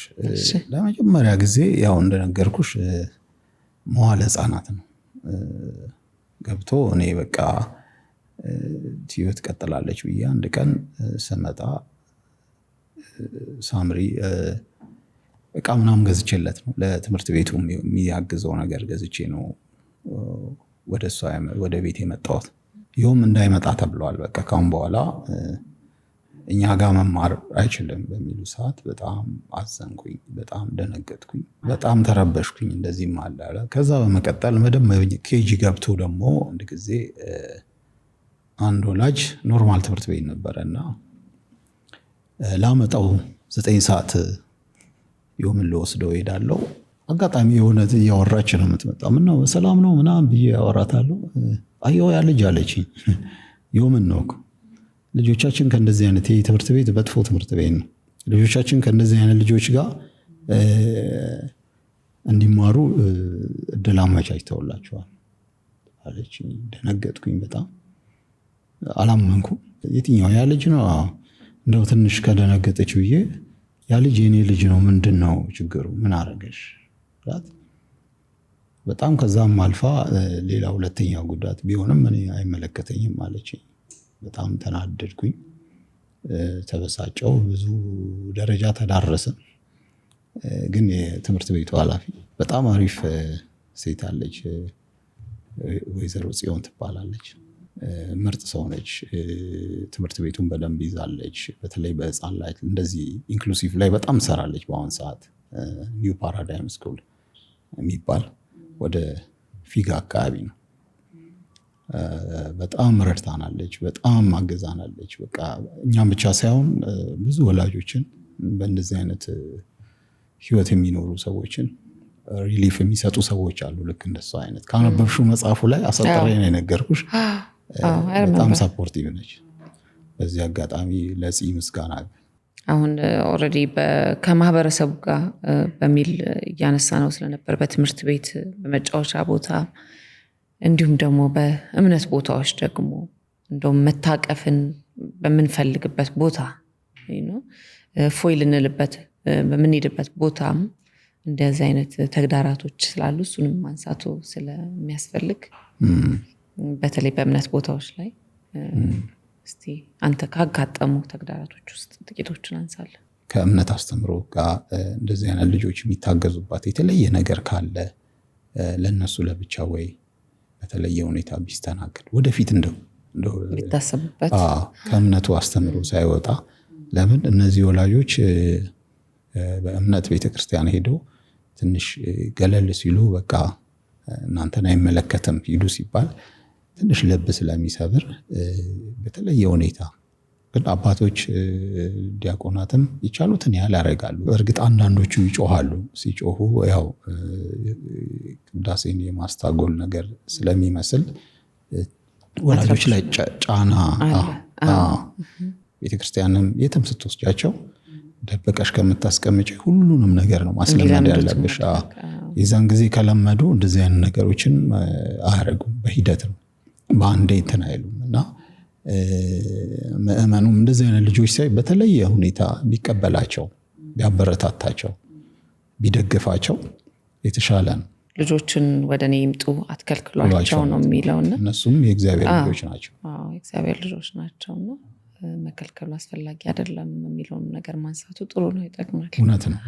በዚህ ምክንያት ብዙ ወላጆች ቤተክርስቲያን ለዚህ ነው ማን ሄደው ይሉኛል። እግዚአብሔር ጋር ደግሞ ለመሄድ የማንንም ፍቃድ መጠየቅ የለብንም። ክፍት በር ነው መሆን ያለበት፣ ክፍት ነው መሆን ያለበት እና ቢታገዙ መልካም ነው። ዮምን ከመውለድ በፊትና ዮምን ከወለድክ በኋላ ስለ ኦቲዝም ምን አይነት እውቀት አገኘ? ምን አይነት እውቀት ኖረ? ዮምን ከመውለዴ በፊት ያው ኦቲዝም የሚባለውን ወርድ አውቃለሁ። ያው በፊት የሚመስለኝ ዳውን ሲንድረምም ሁሉም አንድ አይነት እንትን ነው የሚመስለኝ፣ ግን የተለያየ ጽንፍ እንዳለው አላውቅም ነበር። የተለያየ እንትን እንዳለው ዮም ከተወለደ በኋላ ብዙ ነገሮች አይቻለሁ። የተለያዩ መጽሐፍቶች ከባለቤቴ ጋር የተለያዩ ውይይቶች አድርገናል። ፊልሞች አይተናል። ብዙ ሰዎች አናግረን የሚያውቁ ባለሙያዎችን በየጊዜው የሚወጡትን መረጃዎች አይተናል። ከዮም በፊት ግን በጣም አንድ ጓደኛዬ ነው ምናልባት ጆሹዋ የሚባል መጽሐፉ ላይ ካስታወሽ አብረን ስፖርት እንሰራ ነበረ እና ልጁ እንደዛ እንዳለው ነግሮኛል። ግን ምን አይነት ህይወት እንደሚኖር አላውቅም ነበር። አንድ ቀን እንደዚህ ልጄ እንደዚህ ሆኗል ብሎ ነገረኝ። ግን እኔ ቀለል አድርጌ ነበረ ያየሁት። ግን ምን ያህል ትግል ውስጥ እንዳለ ምናልባት በዚህ አጋጣሚ ሊያየኝ ሊሰማኝ ይችላል። አሁን በውጭ ዓለም ነው የሚኖረው። ምናልባት ሲያየው አጋጣሚ ላይ ሰማም ይችላል ምን አይነት በሱ ተመሳሳይ ህይወት ልኖር እንደምችል። ከዛ ፊት እንደነገርኩሽ በቂ ምንም ነገር አላውቅምና እያንዳንዱን ነገር ማወቅ አሁን ጀምሬያለሁ። ስለ ኦቲዝም አይደለም፣ ስለ ኤኒ ዲሴቢሊቲ አካል ጉዳተኝነት እንዴት ይመጣል፣ እንዴት ሊከሰት ይችላል፣ ድንገት የሚመጡ ነገሮች፣ ማንኛውም ዲሴቢሊቲ ማወቅ አለብን ሁላችንም። ሁሉም ህብረተሰብ እኩል ነው ማየት ያለበት። ሲደርስብን ብቻ አይደለም። ከዛ በፊት አውቀንም አንዳንድ ነገሮችን አይመለከተንም፣ ይሄንን የሚመለከት አይደለም ብለን መግፋት የለብንም። ድንገት የሚመጡ ነገሮች ይኖራሉ። ስለዚህ ሁላችንም እያንዳንዱን ነገር ብናቅ ብንማር፣ ይሄ በተለይ ጥሩ ነገሮችን ብናይ ጥሩ ነው። ሰውን የሚረዱ ነገሮች። ይህን ለምንድን ያነሳውልህ መጽሐፉ ላይ አንድ ብዙ ጊዜ ሄደ ቡና የምጠጣበት ቦታ ነው ትዝታ። ዮምን ከወለድክ በኋላ ነው እውቀቱ ኖሮ ኢቨን ሌሎች ሰዎች ወይ ትዝታ ያላወቀችውን ነገር አንተ ኖትስ ያደረግከው። ድንገት ልጅ ይዛ ነው የምትመጣውና ልጇ በኦቲዝም ጥላ ስር እንደሚኖር አላወቀችም። እሷ ገና ትንሽ ነው። እሷ በባህላዊ ነው የምታውቀው። እንደዚህ አስቸገረኝ እንደዚህ ብታቀልቡ ምናምን ክታብ ታረግለታለች። የተለያዩ አንገት ላይ የሚደረጉ ነገሮች ቡዳ ከሆነ ምናምን በሚል ግን የሚኖረው እሱ በኦቲዝም ጥላ ስር እንደሆነ ያው ልምዱም ስላየሁም አይቼው ነበረ። ቀስ እያልኩኝ እንዲመረመር ይዣት ሄድኩኝና አወቀች። ድንገት እሷም ሌላ የህይወት ጥፋት ሆነባት፣ ጠፋች። ከዛ አካባቢ ስራዋን ጥላ ሄደች። አገሯ ሄደች ነው የተባለው። ወደ ዲላ አካባቢ ነው የሰማሁት። ብዙ ፈለኳት። ምናልባት ካየችኝ እንግዲህ አፈላልጋ ብታገኘኝ። ልጇ ምን ደረጃ እንደደረሰ አላውቅም። ወንድ ነው ባይዜ በወንድ ላይ ይበዛል ይሄ ችግር ይባላል ሳይንሱ የሚለው። ወንዶች ላይ ነው የሚበዛው፣ ሴቶች ውስን ናቸው የሚለው። ግን ደግሞ ሴቶች ላይ ሲሆን ደግሞ በጉርምስናቸው ወቅት በጣም እጅግ አስቸጋሪ ነው። ከሴቶች ጋር በተያያዘ በወር አበባ ምክንያት ምናምን እያንዳንዱ የሴት እንትን አለና ስቴፖች እዛ ላይ በጣም ይቸገራሉ። ወላጅም ይቸገራል፣ እነሱም ይቸገራሉ። በጣም አስከፊ ህይወት ይመራሉ። ሴትም ሲሆን ደግሞ በጣም ይከብዳል። ስለዚህ ስለ ኦቲዝም ከዮም በኋላ የተለየ እውቀት እንዲኖርህ አድርገዋል።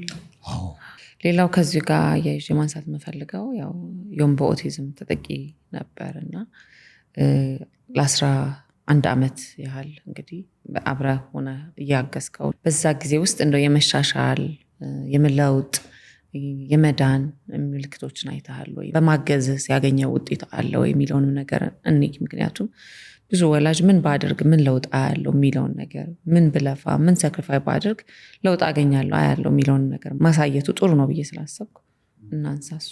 በጣም አሪፍ ጥያቄ ነው። እንደዚህ አይነት ችግሮች አርሊ ገና 2 ዓመት ሳይሆንም በፊት ቢሆን የተሻለ ፕሮግረሶች ይኖራሉ። ይሁም ጋር ባለው ነገር ብንመጣ አሁን እግዚአብሔር ይመስገን ተረጋግቶ ቁጭ ብሎ ከኖርማል ልጆች ጋር ይማራል። ትምህርት ቤት ሰዓት ሲደርስ ጥርሱን ቦርሾ ዩኒፎርሙን አድርጎ ራሱን ችሎ ለብሶ ጥርሱን ቦርሾ ጫማውን አድርጎ ከኔ ጋር ትምህርት ቤት አደርሰዋለሁ። ከልጆች ጋር ሰልፉን ጠብቆ የሚሰለፍባትን ብሎ ያውቃታል። በቁመት ተሰልፎ እንትን ይላል። ፕሮግረሶች አሉ። ባይዜ እድሜያቸው እየጨመረ ሲሄድ ችግሩም እየቀነሰ ይሄዳል ሳይንሱም ይላል። ዮም ላይም ባየሁት ይሄ በጣም ሃይፐር አክቲቭ መሆኑ ቀንሷል። እንደ ወላጅ ብዙ ጊዜ ትኩረት የማናደርግባቸው ነገሮች ዋጋ ያስከፍሉናል።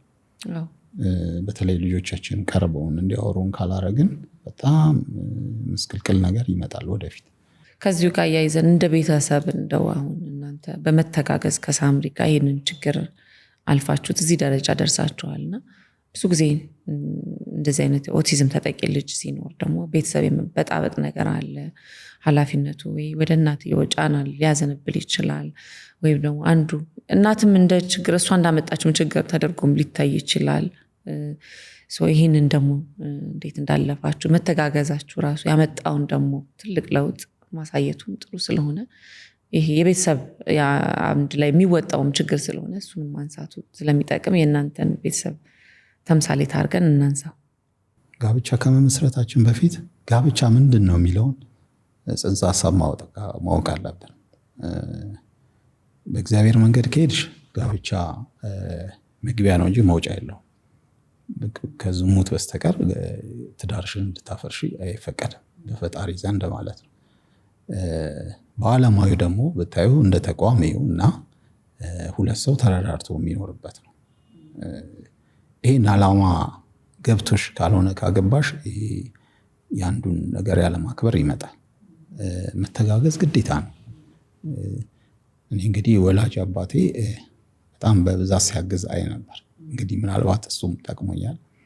እናቴን ይረዳ ነበር። የድሮ አባቶች ትንሽ ያስቸግራሉ ይባላል። ያ ነገር የለም ነበር። ግን በይበልጥ ደግሞ የጋብቻ ትምህርቶች አሉ። ወጣቶች ከማግባታቸው በፊት እናንተ ወስዳችሁ ነበር?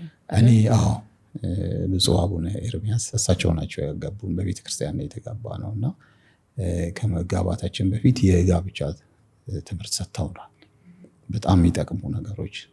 እንደው መሰረታዊ ነገር እውቀት ካገኘባቸው ነገሮች ውስጥ ጠቀስ አድርገናቸው እንለፍ በዚሁ።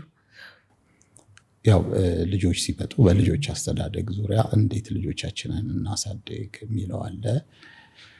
ከዛ ደግሞ ማግባቡ ነገሮች ቢኖሩ ጋብቻ ላይ እንዴት ሶልቭ ማድረግ የምችልበት መንገድ በምንም ማንኛውም ሰው ያው አንድ ላይ ስትኖሪ ትናቆሪያለሽ። ግጭቶች ይኖራሉ።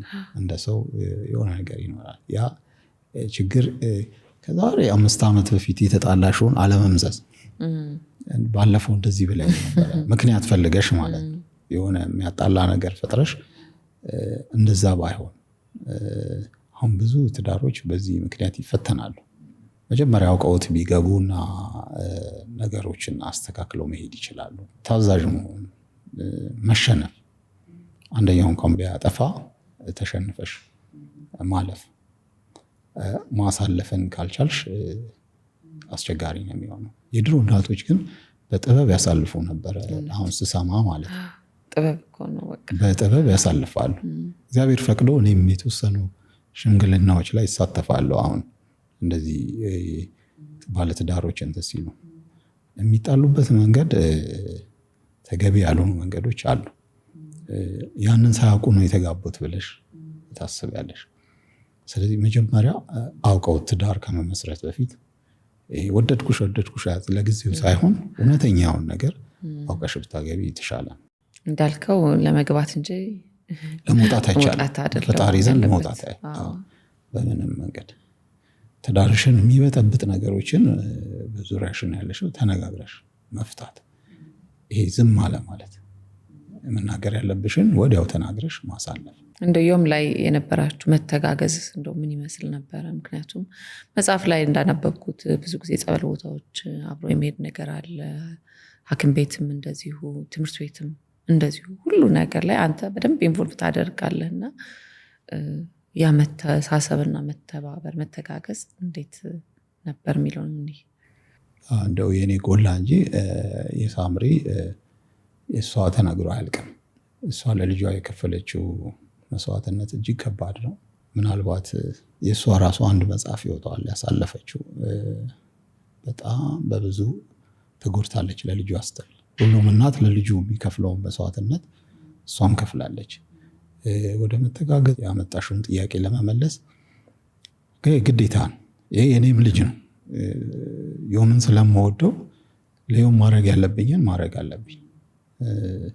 እንደ አባት ይመለከተኛል የምችለውን ሁሉ ማድረግ እንዳለብኝ አውቀዋለሁ። እግዚአብሔር ፈቅዶ እንግዲህ እስካሁን ያለው ነገር እጅግ በጣም ጥሩ ነው።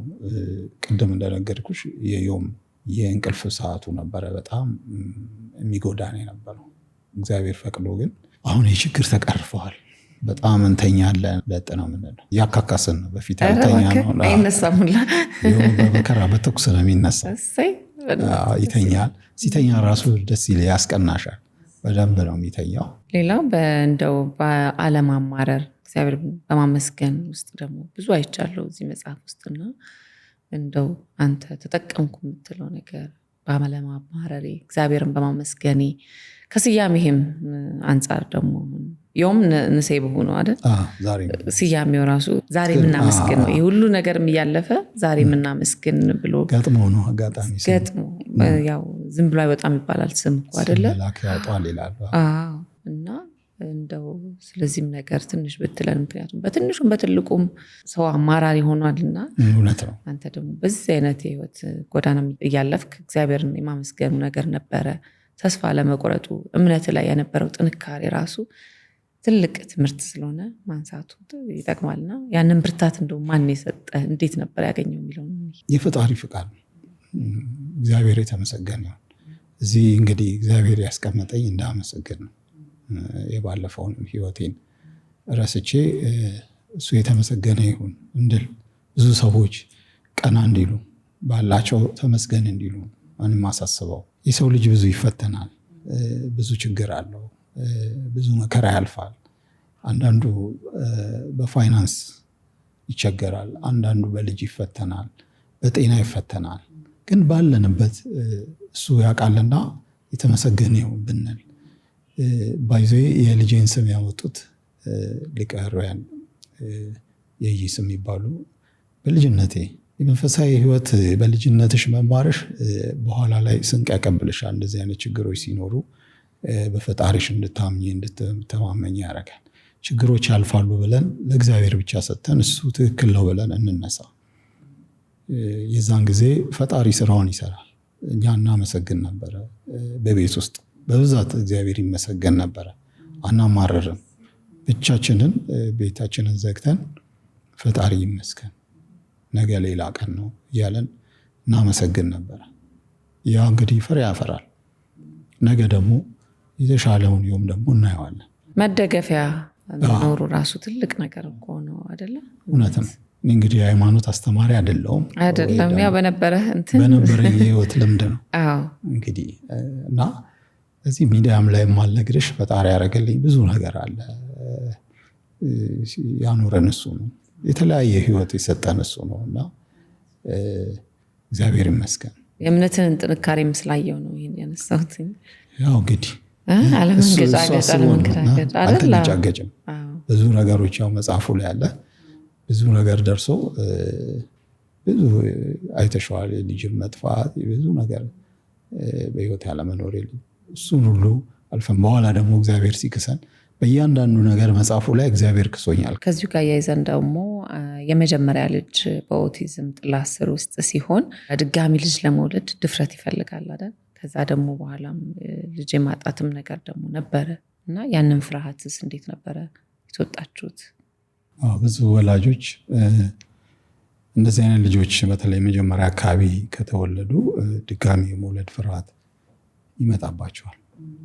ለምንድን ነው? ያው በሚያዩት ነገር ድጋሚ እንደዚህ አይነት ነገር ውስጥ እንገባለን የሚል ፍራቻ በመኖር አንድ ልጅ ብቻ ወልደው እሱን የሚያሳድጉ አሉ። በእኛ ቤት ብትመጪ አሙራንዬ ያው የዓመት ከ4 ወር ልዩነት ነው ከዮም ጋር ያላት። በዛ ምክንያት የአምራን አልፏል። ግን ቅድም እንዳልሽኝ ሌላ መሰናክል ደግሞ በህይወታችን ሌላ ፈተና ደግሞ ነበረ። ያው መጽሐፉ ብዙ ፈተናና ከዛ በኋላ የእግዚአብሔር መልስ አለበት። ከፈተናዎች አንዱ 3ኛ ልጅ ሳምሪ ዲሊቨር ልታረግ ስትል ኮርድ በሚባል ሳይንሳዊ ስሙ ኮርድ የትብት አንገቷ ላይ ተጠቅጥሞ አለፈች አሉን እና 9 ወር አርግዛ በዛ ስትረስ ውስጥ ሆና ብዙ አልቅሳ ልጅ አገኛለሁ ስማለሁ ብላ ደግሞ ልጅ ጠፋብሽ ስትባይ በጣም ታዝኛለሽ። ብዙ ተጎዳች። በብዛት አካሏ በቃ በጣም ምግብ ማትበላ ነበረ። በጣም ተጎሳቆለች። በችግር ላይ ችግር ሆነ። ቅድም እንዳልኩሽ በሚሆነው ነገር ላይ እግዚአብሔር የራሱ ዓላማና በእኛ ህይወት ላይ ተጽዕኖ ስላለው እሱን እኔ አክሴፕት አድርጌ ነበረ። በሚሆነው ነገር እግዚአብሔር መልስ አለው። እንደውም በሚቀጥለው ዓመት 2 አድርጎ ይመልስልናል። መንታ አድርጎ በየ እህቶቿ ነበሩ ለምስክር የቆሙ አሉ። እህቶቿ ቤተሰቦቿ ነበሩ። ቆሜ ተናገርኩ እንደ ትንቢት ማለት ካየሽ አካባቢ ያደግኩት ገብርኤል አካባቢ ነው። እንግዲህ ተራዳይ መልአክ ገብርኤል ብለን በእግዚአብሔር ፊት የሚቆም ብለን ነው ያደግነው እና እንደው ቀና ብዬ 2 አድርገህ መልስልን ብዬ ተሳልኩኝ ለገብርኤል። በአመቱ በእግዚአብሔር ፍቃድ መንታ ልጆች ሴቶች አንድ የነበረው 2 አድርጎ ተመለሰልን። እግዚአብሔር ሰምቶን ከዛ በኋላ ደግሞ የደስታ ህይወት ጀመርን። አለፍ ስንል ደግሞ እግዚአብሔር ደግሞ የሚያመጣውን ነገር አናቅም። በትዕግስትና እግዚአብሔርን በመሻት በመፈለግ መኖር፣ ወደ እግዚአብሔር ማንጋጠጥ ሁሌ ያው በአቅማችን የጸሎትና ስግደት አለ በቤታችን ምስጋና። ብዙ ጊዜ እንደዚህ አይነት ወላጆች ፕሬሸር አለባቸው። አሁን በዚህ አይነት ችግር ደግሞ ሌላ ችግር ሲኖር ሌላ ጭንቅ ፕሬሸሩ በጣም እየጨመረ ስትሄድ ግን ህይወትሽ አሪፍ ይሆናል። ባይዜ ዳይመንድ ከሰል ነው ይባላል እና በብዙ ፕሬሸር ነው ዳይመንድ ከሰል ኖርማል ከሰል ነው ይባላል እና ፕሬሸር በጣም በብዙ ፕሬሸር ወደ ዳይመንድ ይቀየራል። እና ብዙ የኦቲዝም ወላጆች ሳይ በጣም መልካም ወላጆች አሉ። በችግራቸው በጣም በብዙ ስለሚያሳልፉ ሰውን የመረዳት የማጎንበስ ትህትናቸው ብዙ ወላጆችን አያለሁ። እና ፕሬሸርን አንዳንዴ አንጥለው እግዚአብሔር ወይ ዳይመንድ ሊያደርግልን ልናበራ ሊሆን ይችላል። እውነት በብዙ ፈተና ውስጥ ማለፍ ተገቢ በደንብ ተሰርቶ በደንብ ጠንክሮ ይወጣና በደንብ መኖር እንዲችል ይሆናል። እውነት ነው። ብዙ ህይወት ያየ ሰው ሁልጊዜ እውነትን ነው እንዳልከው በጣም ጠንካራ፣ በጣም ብሩህ፣ አመስጋኝ፣ ተቀባይ፣ ሰፊ አስተሳሰብ ያለው ሰው ይሆናልና እግዚአብሔርን ሳይደግስ አይጣላም ይባላል። እውነት ነው። ድግስ ስላለ እንግዲህ የወደደውን ፈተነ እንላለን ይባላል። እንግዲህ ለፈተና መዘጋጀት ሁሌ ጥሩ ነው። ተመስገን ነው ማለት ዛሬም እናመስገን። ብዙ ነገር አያችሁ በህይወታችሁ ውስጥ ብዙ ፈተና አለፋችሁ። መጨረሻም በመንታ ልጆች ደግሞ ተካሳችሁ። በጣም ካፌ ወጣውን ያልከውን ነገር ነው ያገኘውና ተሰማ። እሱ ራሱ ደግሞ ትልቅ በረከት ነው። እውነት ነው። አንዳንዴ የምንናገረው ነገር እውነት ሆኖ ይመጣል። በጎ ነገር ብዙ ጊዜ መናገር እንደዚህ ያገኛለሁ ብሎ መናገር ጥሩ ነው አይደለ?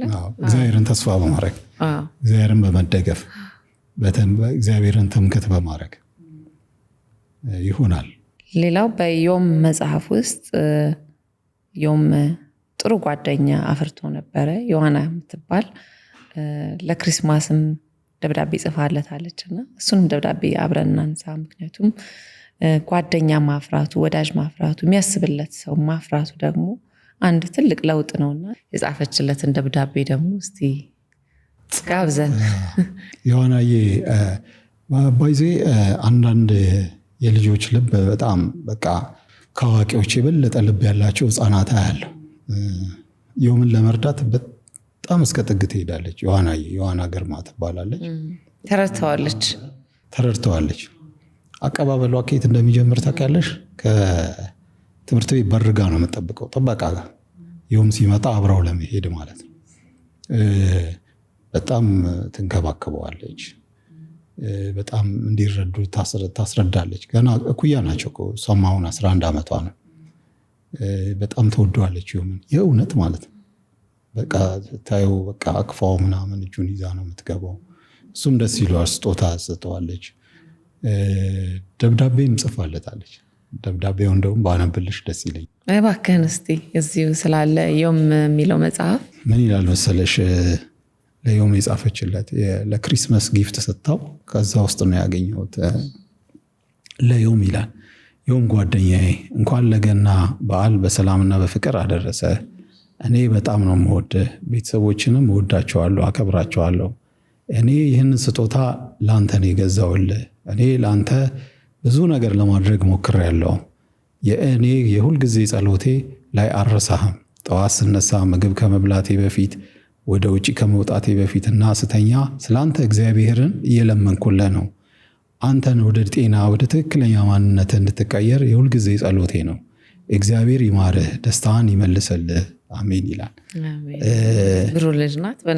በጣም እንደዚህ አይነት ልጆች ኢንክሉሲቭ ያልኩሽ አካታቸው ነው እንትን የሚሉት እና ብዙ ጊዜ ደብዳቤውን ሳነብ ስሜታዊውን እኔም ሳምሪም አንዲት ህፃን ልጅ በ10 ዓመቱ ነው እንግዲህ ይህንን የጻፈችለት።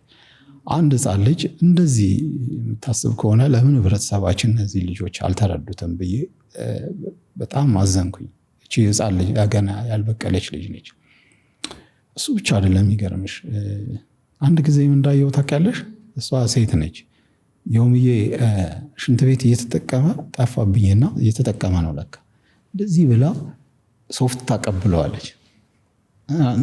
አየሽ እስከምን ድረስ ለመርዳት እሱን እስከምትሄደው ክላስ ከቀረ ትደውላለች በቤተሰቦቿ ስልክ። እና በጣም እንደዚህ ልብ ያላቸው ልጆች አሉ። ተመስገን።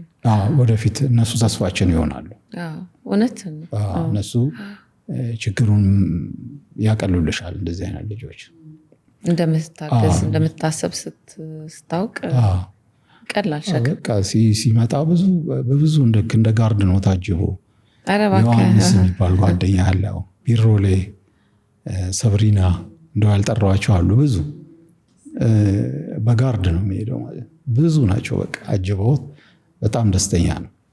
ይሄ ምንድነው ወላጅም በእርግጥ ጥሩ አርጎ ማሳደግም ይሄንን እንትን ይላል። እንደዚህ አይነት ልዩነት ያላቸው ልጆች በእነዚህ አይነት መልኩ ያስተዳደግም ውጤት ነው። ያስተዳደግ ውጤት ነው። እንዲያቅፉ እንዲቀበሉ ተደርገው ነው ያደጉት። እውነት ነው። እንግዲህ በስተመጨረሻም ዮም የተሰኘው መጽሐፍ ምን አይነት አንባቢያን ጋር እንዲደርስ ታስባለህ? 4 አንባቢዎች ይኖሩኛል። ለመጀመሪያ የምፈልገው ያላገቡ ወጣቶች የመጽሐፍ ቢያነቡት ምክንያቱም ምድር የምትሰጣቸውን ጸጋም በረከትም በተለያየ መልኩ ባይዘው ኦቲዝም ጸጋ ነው። አንዳንዱ እንደ በሌላ አንገልም ባይታይ እንደ ጸጋ እንደ እግዚአብሔር ጸጋ ተቀበለውት እንዴል። ሁለተኛ አንባቢ ይሆነኛል ብዬ ያሰብኩት እንደዚህ በኦቲዝም የተጠቁ ልጆች የሚያሳድጉ ወላጆች ነገ ተስፋ ሊኖር እንደሚችል በማሰብ በፈጣሪን በመደገፍ ችግራቸውን ለሌላው ሼር አድርገው እንዲኖሩ ከኛም ችግር በላይ ያሳለፉ ወላጆች እንደሚኖሩ ነገ በዛም ተነሳስተው የራሳቸውን ናሬሽን እንዲጽፉ እንደዚህ በመጽሐፍም እንዲታተም ቢያደርጉ ሁሉም ወጣ ሲል ህብረተሰብን የማስተማር ነገር ይኖራል። ሶስተኛው ባለድርሻ አካላት ምለው የመንግስት ሰዎች በተለይ ከትምህርት ሚኒስቴር ጋር በተገናኘ ከጤና ጋር በተገናኘ ሌላው ደግሞ እንደዚህ ከቀበሌ ጀምሮ በምን አይነት ዳታ አላቸው እነዚህ ልጆች ወጣትና ህፃናት ላይ የሚሰሩ እናቶች ላይ የሚሰሩ ባለድርሻ አካላት ቢያዩ እናቶች እንዴት ይህን ችግር ያሳልፋሉ የሚለው ማለት ነው። እንደው የኦቲዝም ፋውንዴሽን አለ ወይ የሚለውንም ነገር በጣም አሪፍ ጥያቄ ነው የጠየቅሽ። ኢትዮጵያ እንግዲህ ከ130 ሚሊዮን ህዝብ በላይ አላት ተብለን ነው የምንገምተው። ከዛ ውስጥ 6 አይሞሉም የክፍለ ሀገሩን ጨምሮ። አዲስ አበባ ካልተሳሳትኩ 3 ነው ያለው። ጆይ ኦቲስቲክ ሴንተር፣ ነህሚያ፣ ምናልባት ዳውን ሲንድረም ብቻ የሚቀበሉ ዲቦራ ፋውንዴሽን የሚባል አለ። ኦቲዝምን አያካትትም። ዳውን ሲንድረም ካልተሳሳትኩ ዳውን ሲንድረም ልጆችን ብቻ የሚቀበሉ ይመስለኛል። ሌላም አለ አዲስ ስሙን ለጊዜው ባላውቀው 4ኛ አለ ይባላል። ክፍለ ሀገር አዋሳ አለ፣ አዳማ ናዝሬት አለ፣ ደሴ አለ ሲባል ላይ ሰማሁት። ከዛ ውጪ በዘርፉ የተሰማሩ ትምህርት ቤቶች የሉም፣ ወይም ደግሞ የጤና ማዕከል ወይም ደግሞ ሴንተሮች የሉም።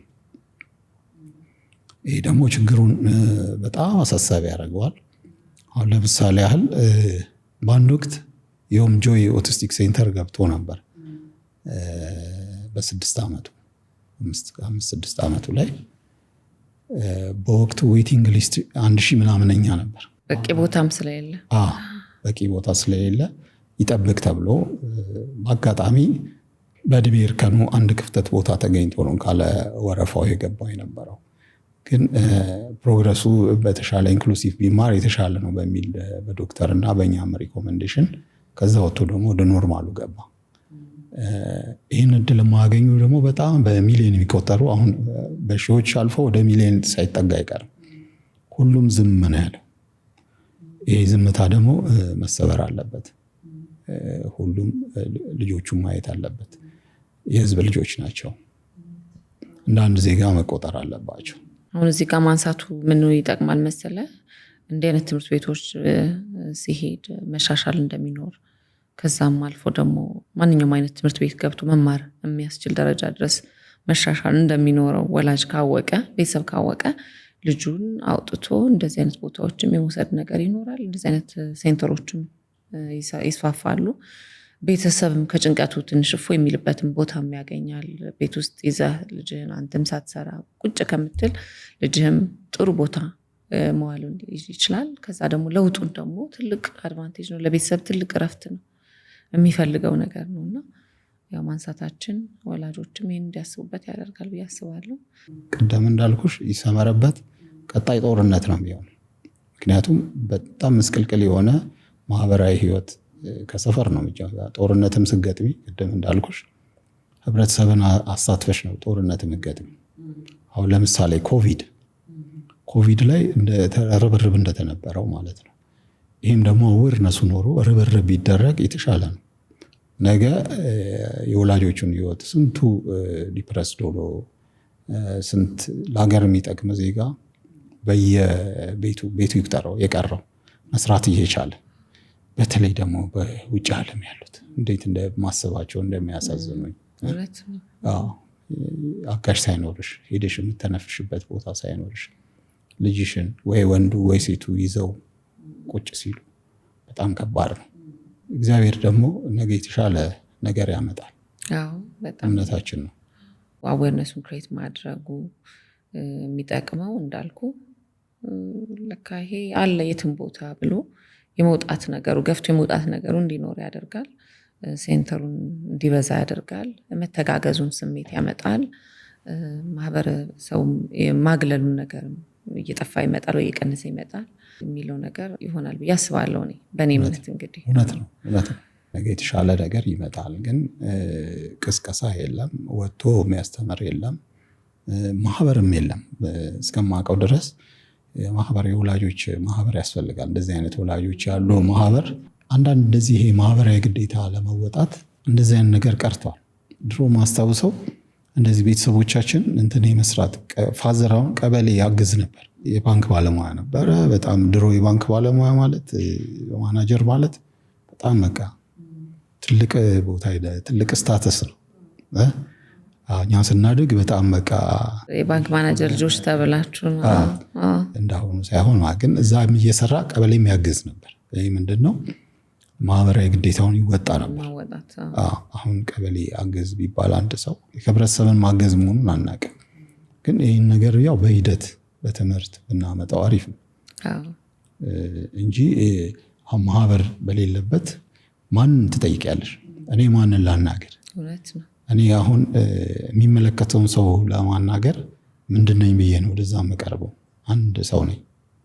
ማህበር ቢኖር በማህበር መንግስትን መጠየቅ ብንፈልግ ምንም ነገር መጠየቅ ይችላል። በማህበርን ብትጠይቂ ያስኬዳል። አሁን ግን ብቻዬን ሄጄ እስከ ላይ እስካሉ ሀገሪቱን እስከሚመሩ ሰዎች ድረስ መጠየቅ የምንችልበት መንገድ ቢኖር ብንጠይቅ ደስ ይለናል። ግን ማን ወደዛ ያሳልፍሻል? ማህበር የለን። አንድ ሰው ብቻውን ደግሞ ምንም አያመጣም።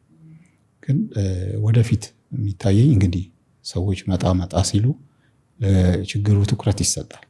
እውነት ነው። ትኩረት ሲሰጥ ነገ በቃ ጥሩ ነገር እናያለን። እኛም ደስተኛ እንሆናለን።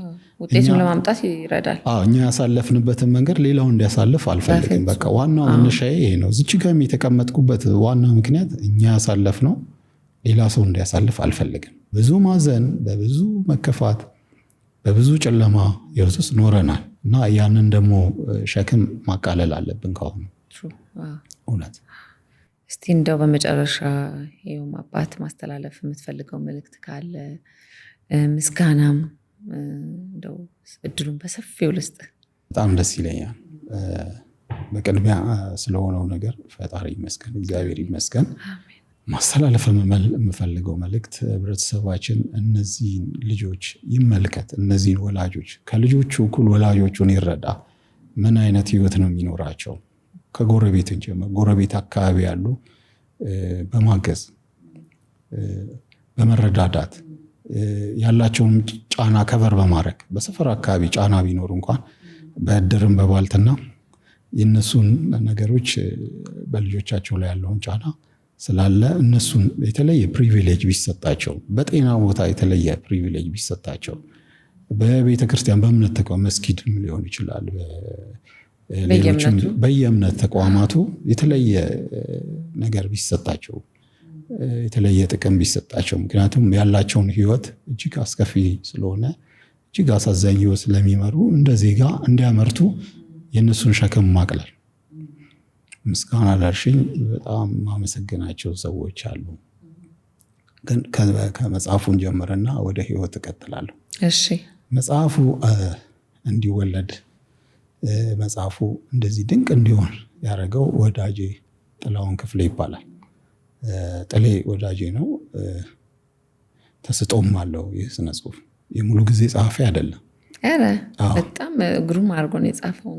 አራቱም ምዕራፍ በማየት በትክክለኛ ናሬሽን ቅርጽ እንዲይዝ አድርጎ ከመጀመሪያው እስከ መጨረሻ በጣም በመግባባት በመዋደድ እኔም በመረዳት ደግሞ እኔ ዲፕሊ በመረዳት ከባድ ነው ሰውን ተረድተሽ ነገሮች እንዲናስተካክል እንዲናርግ በስምምነት አብሮኝ የተጓዘ ነው። ለጥሌ እንደው ብናጨበጭበላት እንዳንቆም ይሄን ይዞ ነው አጨብጭበናል። በመቀጠል ከመጽሐፉ ጋር አስተዋጽኦ ያደረጉ አሉ። ፊሊሞን አማረ በጣም ወዳጄ ነው። መጽሐፉ ላይ ካነበብሽም በጣም ብዙ ነገሮች እንደዚሁ ፊቴን ብቻ በማየት ምን አይነት እንትን ውስጥ እንዳለው ያውቃል። ፊሊሞን ምስጋና ይድረሰው። ፊሊሞን ፍሬው አማረ ከዝኔ ነው፣ ግን መጽሐፉ ላይ ረቂቁን ሁሉ ያነበቡ ዶክተር ፍርዱ፣ ዶክተር ምኒልክ፣ ብፁዕ አቡነ ኤርሚያስ ረቂቁን አንብበው ሁሉም የጥላሁን ባለቤት ኢትዮጵያ ጥላሁን ትባላለች። የረሳኋቸው ምናልባት ካሉ ያው ይቅርታ እየጠየቅኩኝ፣ ቤተሰቦቼ ደግሞ እኔን ለማገዝ ብዙ ስለሆኑ ለመጥራት እንትኑ አይበቃም። ቤተሰቦቼንም በጣም አመሰግናለሁ። ክብርት ባለቤቴ ደግሞ ለከፈልሽው መስዋዕትነት ነገ ብሩህ ነገር ይመጣል። አሁን የምስጋና ወቅት ላይ ስለሆንን እያመሰገንን ነው የሚል መልእክት አስተላልፋለሁ። አንቺም ይህንን ኮንሰርን ሆነሽ ይህን እድል ስላመቻቸሽልኝ፣ ብዙዎቹ ይህን ችግር እንዲረዱ ስላረግሽ፣ ቴዲም አንብቦታል ብለሽኝ፣ ስማቸውን ግን ያልጠራሁት ካለ ይቅርታ ያደርጉልኛል። በዚህ ብዙ ሰዎች አግዘውኛል። ህይወቴን እንዲቀሉ ያደረጉ ብዙ ሰዎች አሉ። ዮናስን ለኔ መጽሐፉን የሰጠኝ ትልቁ ድልድያችን ስለሆነ ትልቁ ይኸውልሽ ዮናስ አጎስ ትንሽ ስለ ዮናስ አጎስ ፍቃጅልኝና ላውራ። መጽሐፉ እኛ በሀሳብ ደረጃ እንዳልኩሽ ከጥሌ ጋር ተረዳርተን እዚህ ካደረስነው በኋላ ታተመ። ከታተመ በኋላ እንዴት ነው ተደራሽነት የሚሆነው ብዬ 2000 ኮፒ ነው ቢሮ ያምጥቼ ያስቀመጥኩት። አሁን እንዴት ነው ህብረተሰብ ጋር የሚደርሰው ብዬ በጣም አሰብኩኝ። ማንንም አላቅም እንደዚህ ሚዲያ ላይ የሚሰራ። በእርግጥ የማውቃቸው ሰዎች አሉ። ማን ነው እንደዚህ ንቁ ተሳትፎ ላይ ያደርግልኝ? ድንገት ዮናስ መጣልኝ። ዮናስ ጋር ደወልኩለት። ስደውልለት ግን ከ13 ዓመት በኋላ ነው የደወልኩለት። ተጠፋፍተን ረጅም ጊዜ ነበር። ድሮ ያኔ አብረን ኳስ ምናምን እንጫወት ነበረ እዚህ ሳንፎርድ። ደወልኩለት። ስልኬም ያለው አልመሰለኝም ነበር። እንዴት ነህ ምናምን አለኝ። ጠፋ ምናምን ተባለ። እኔ ጠፋው በችግር እንደዚህ ችግር ጠፋው። ችግሬን መጽሐፍ አጽፎኛል። ስለዚህ መጽሐፉ ታትሟል። እስቲ አንብበው ከወደድከው እስቲ አስተያየት ብትሰጠኝ ብዬ 12 ሰዓት አካባቢ ማታ ሰጠሁት። ማታ 12 ሰዓት 254 ፔጅ ነው መጽሐፉ፣ 255 በይ 12 ሰዓት ሰጥቼው ማታ ማለት ነው። ጠዋት ደወለልኝ። እኔ ያው ሲመቸው ያነበዋል፣ እንደው ጊዜ ሲኖረው ለሌላ ሰው እንደው መልእክቱን ይደርሰዋል። ከዛ ምን ቢሆን ጥሩ ነው ጋሽ ዮኒ መጽሐፉን ሙልጭ አርጎ አንብቦ ጠዋት 2 ሰዓት ተኩል እኔ ሲደውልልኝ ለሌላ ጉዳይ ደወለልኝ ይመስለኛል። የት ነህ አለኝ። ቢሮ የት ነው? አትላስ አያውቀውም ቢሮዬን። በአመላከቸው ቢሮ መጣ። ከዛ መጽሐፉን ይዞ ይሄ መጽሐፍ በጣም ብዙ ሰዎችን ሊያደን የሚችል ብዙ ሰዎች መልእክት ሊያስተላልፍ የሚችል ስለሆነ በትልቁ እኔ አስተዋውቀዋለሁ፣ ለሚመለከታቸው ሰዎች አደርሳለሁ፣ ለዚህ ቃል እገባለሁ። በእንደዚህ አይነት ሁኔታ ሰው ያሳልፋል ወይ ብሎ ረጅም ሰዓት አወራን። ለ7 ሰዎች ስጠኝ አለኝ። አንዱ ከ7 ሰዎች አንዱ አንቺ ነሽ። እንግዲህ አንቺም ጊዜ ኖሮሽ ስላነበብሽ ለአንቺ ትልቅ ምስጋና። የረሳኋት ዮናስና አንቺ አጋጣሚ ነው አብራችሁ ስፖርት ቤት ገና ያላችሁ እንደነገረኝ ከሆነ ጠዋት ላይ ስገባ ይህ መጽሐፍ ስጥልኝ ብሎኝ ነው አንድ ጓደኛዬ ያለኝ። አታስቀምጩ በጣም በቃ ፍሰቱ ራሱ ደስ የሚል ነው ምናምን አለኝ። እንደገባሁ ነው እኔም የጀመርኩት። እኔም እንዳልከው ጊዜ አልፈጀብኝም፣ ማስቀመጥ አልቻልኩ። ባለቤቴም ተመስጬ ሳነብና መጽሐፉን እንዳላስቀመጥኩት ሲያይ ምን እያነበብሽ ነው አለኝ። እንደዚህ የሚል መጽሐፍ ነው ግን ለአንተ ኢሞሽናል ያደርግሃል ይቅርብሃል ኩተኝ እሱ እንትን እንዳይለው ብዬ ግን እስቲ ቆይ ምናምን አለኝና እኔ ሳልጨርሰው እንደውም ተቀብሎኝ እየተሻማን ብቻ በ2-3 ቀን እኛም ጨረስነው ነው። የሚገርም ነው። ምክንያቱም ብዙ ፈተናን፣ ብዙ ህይወትን፣ ብዙ ብርታትን፣ ብዙ ጥንካሬን አይተንበታል።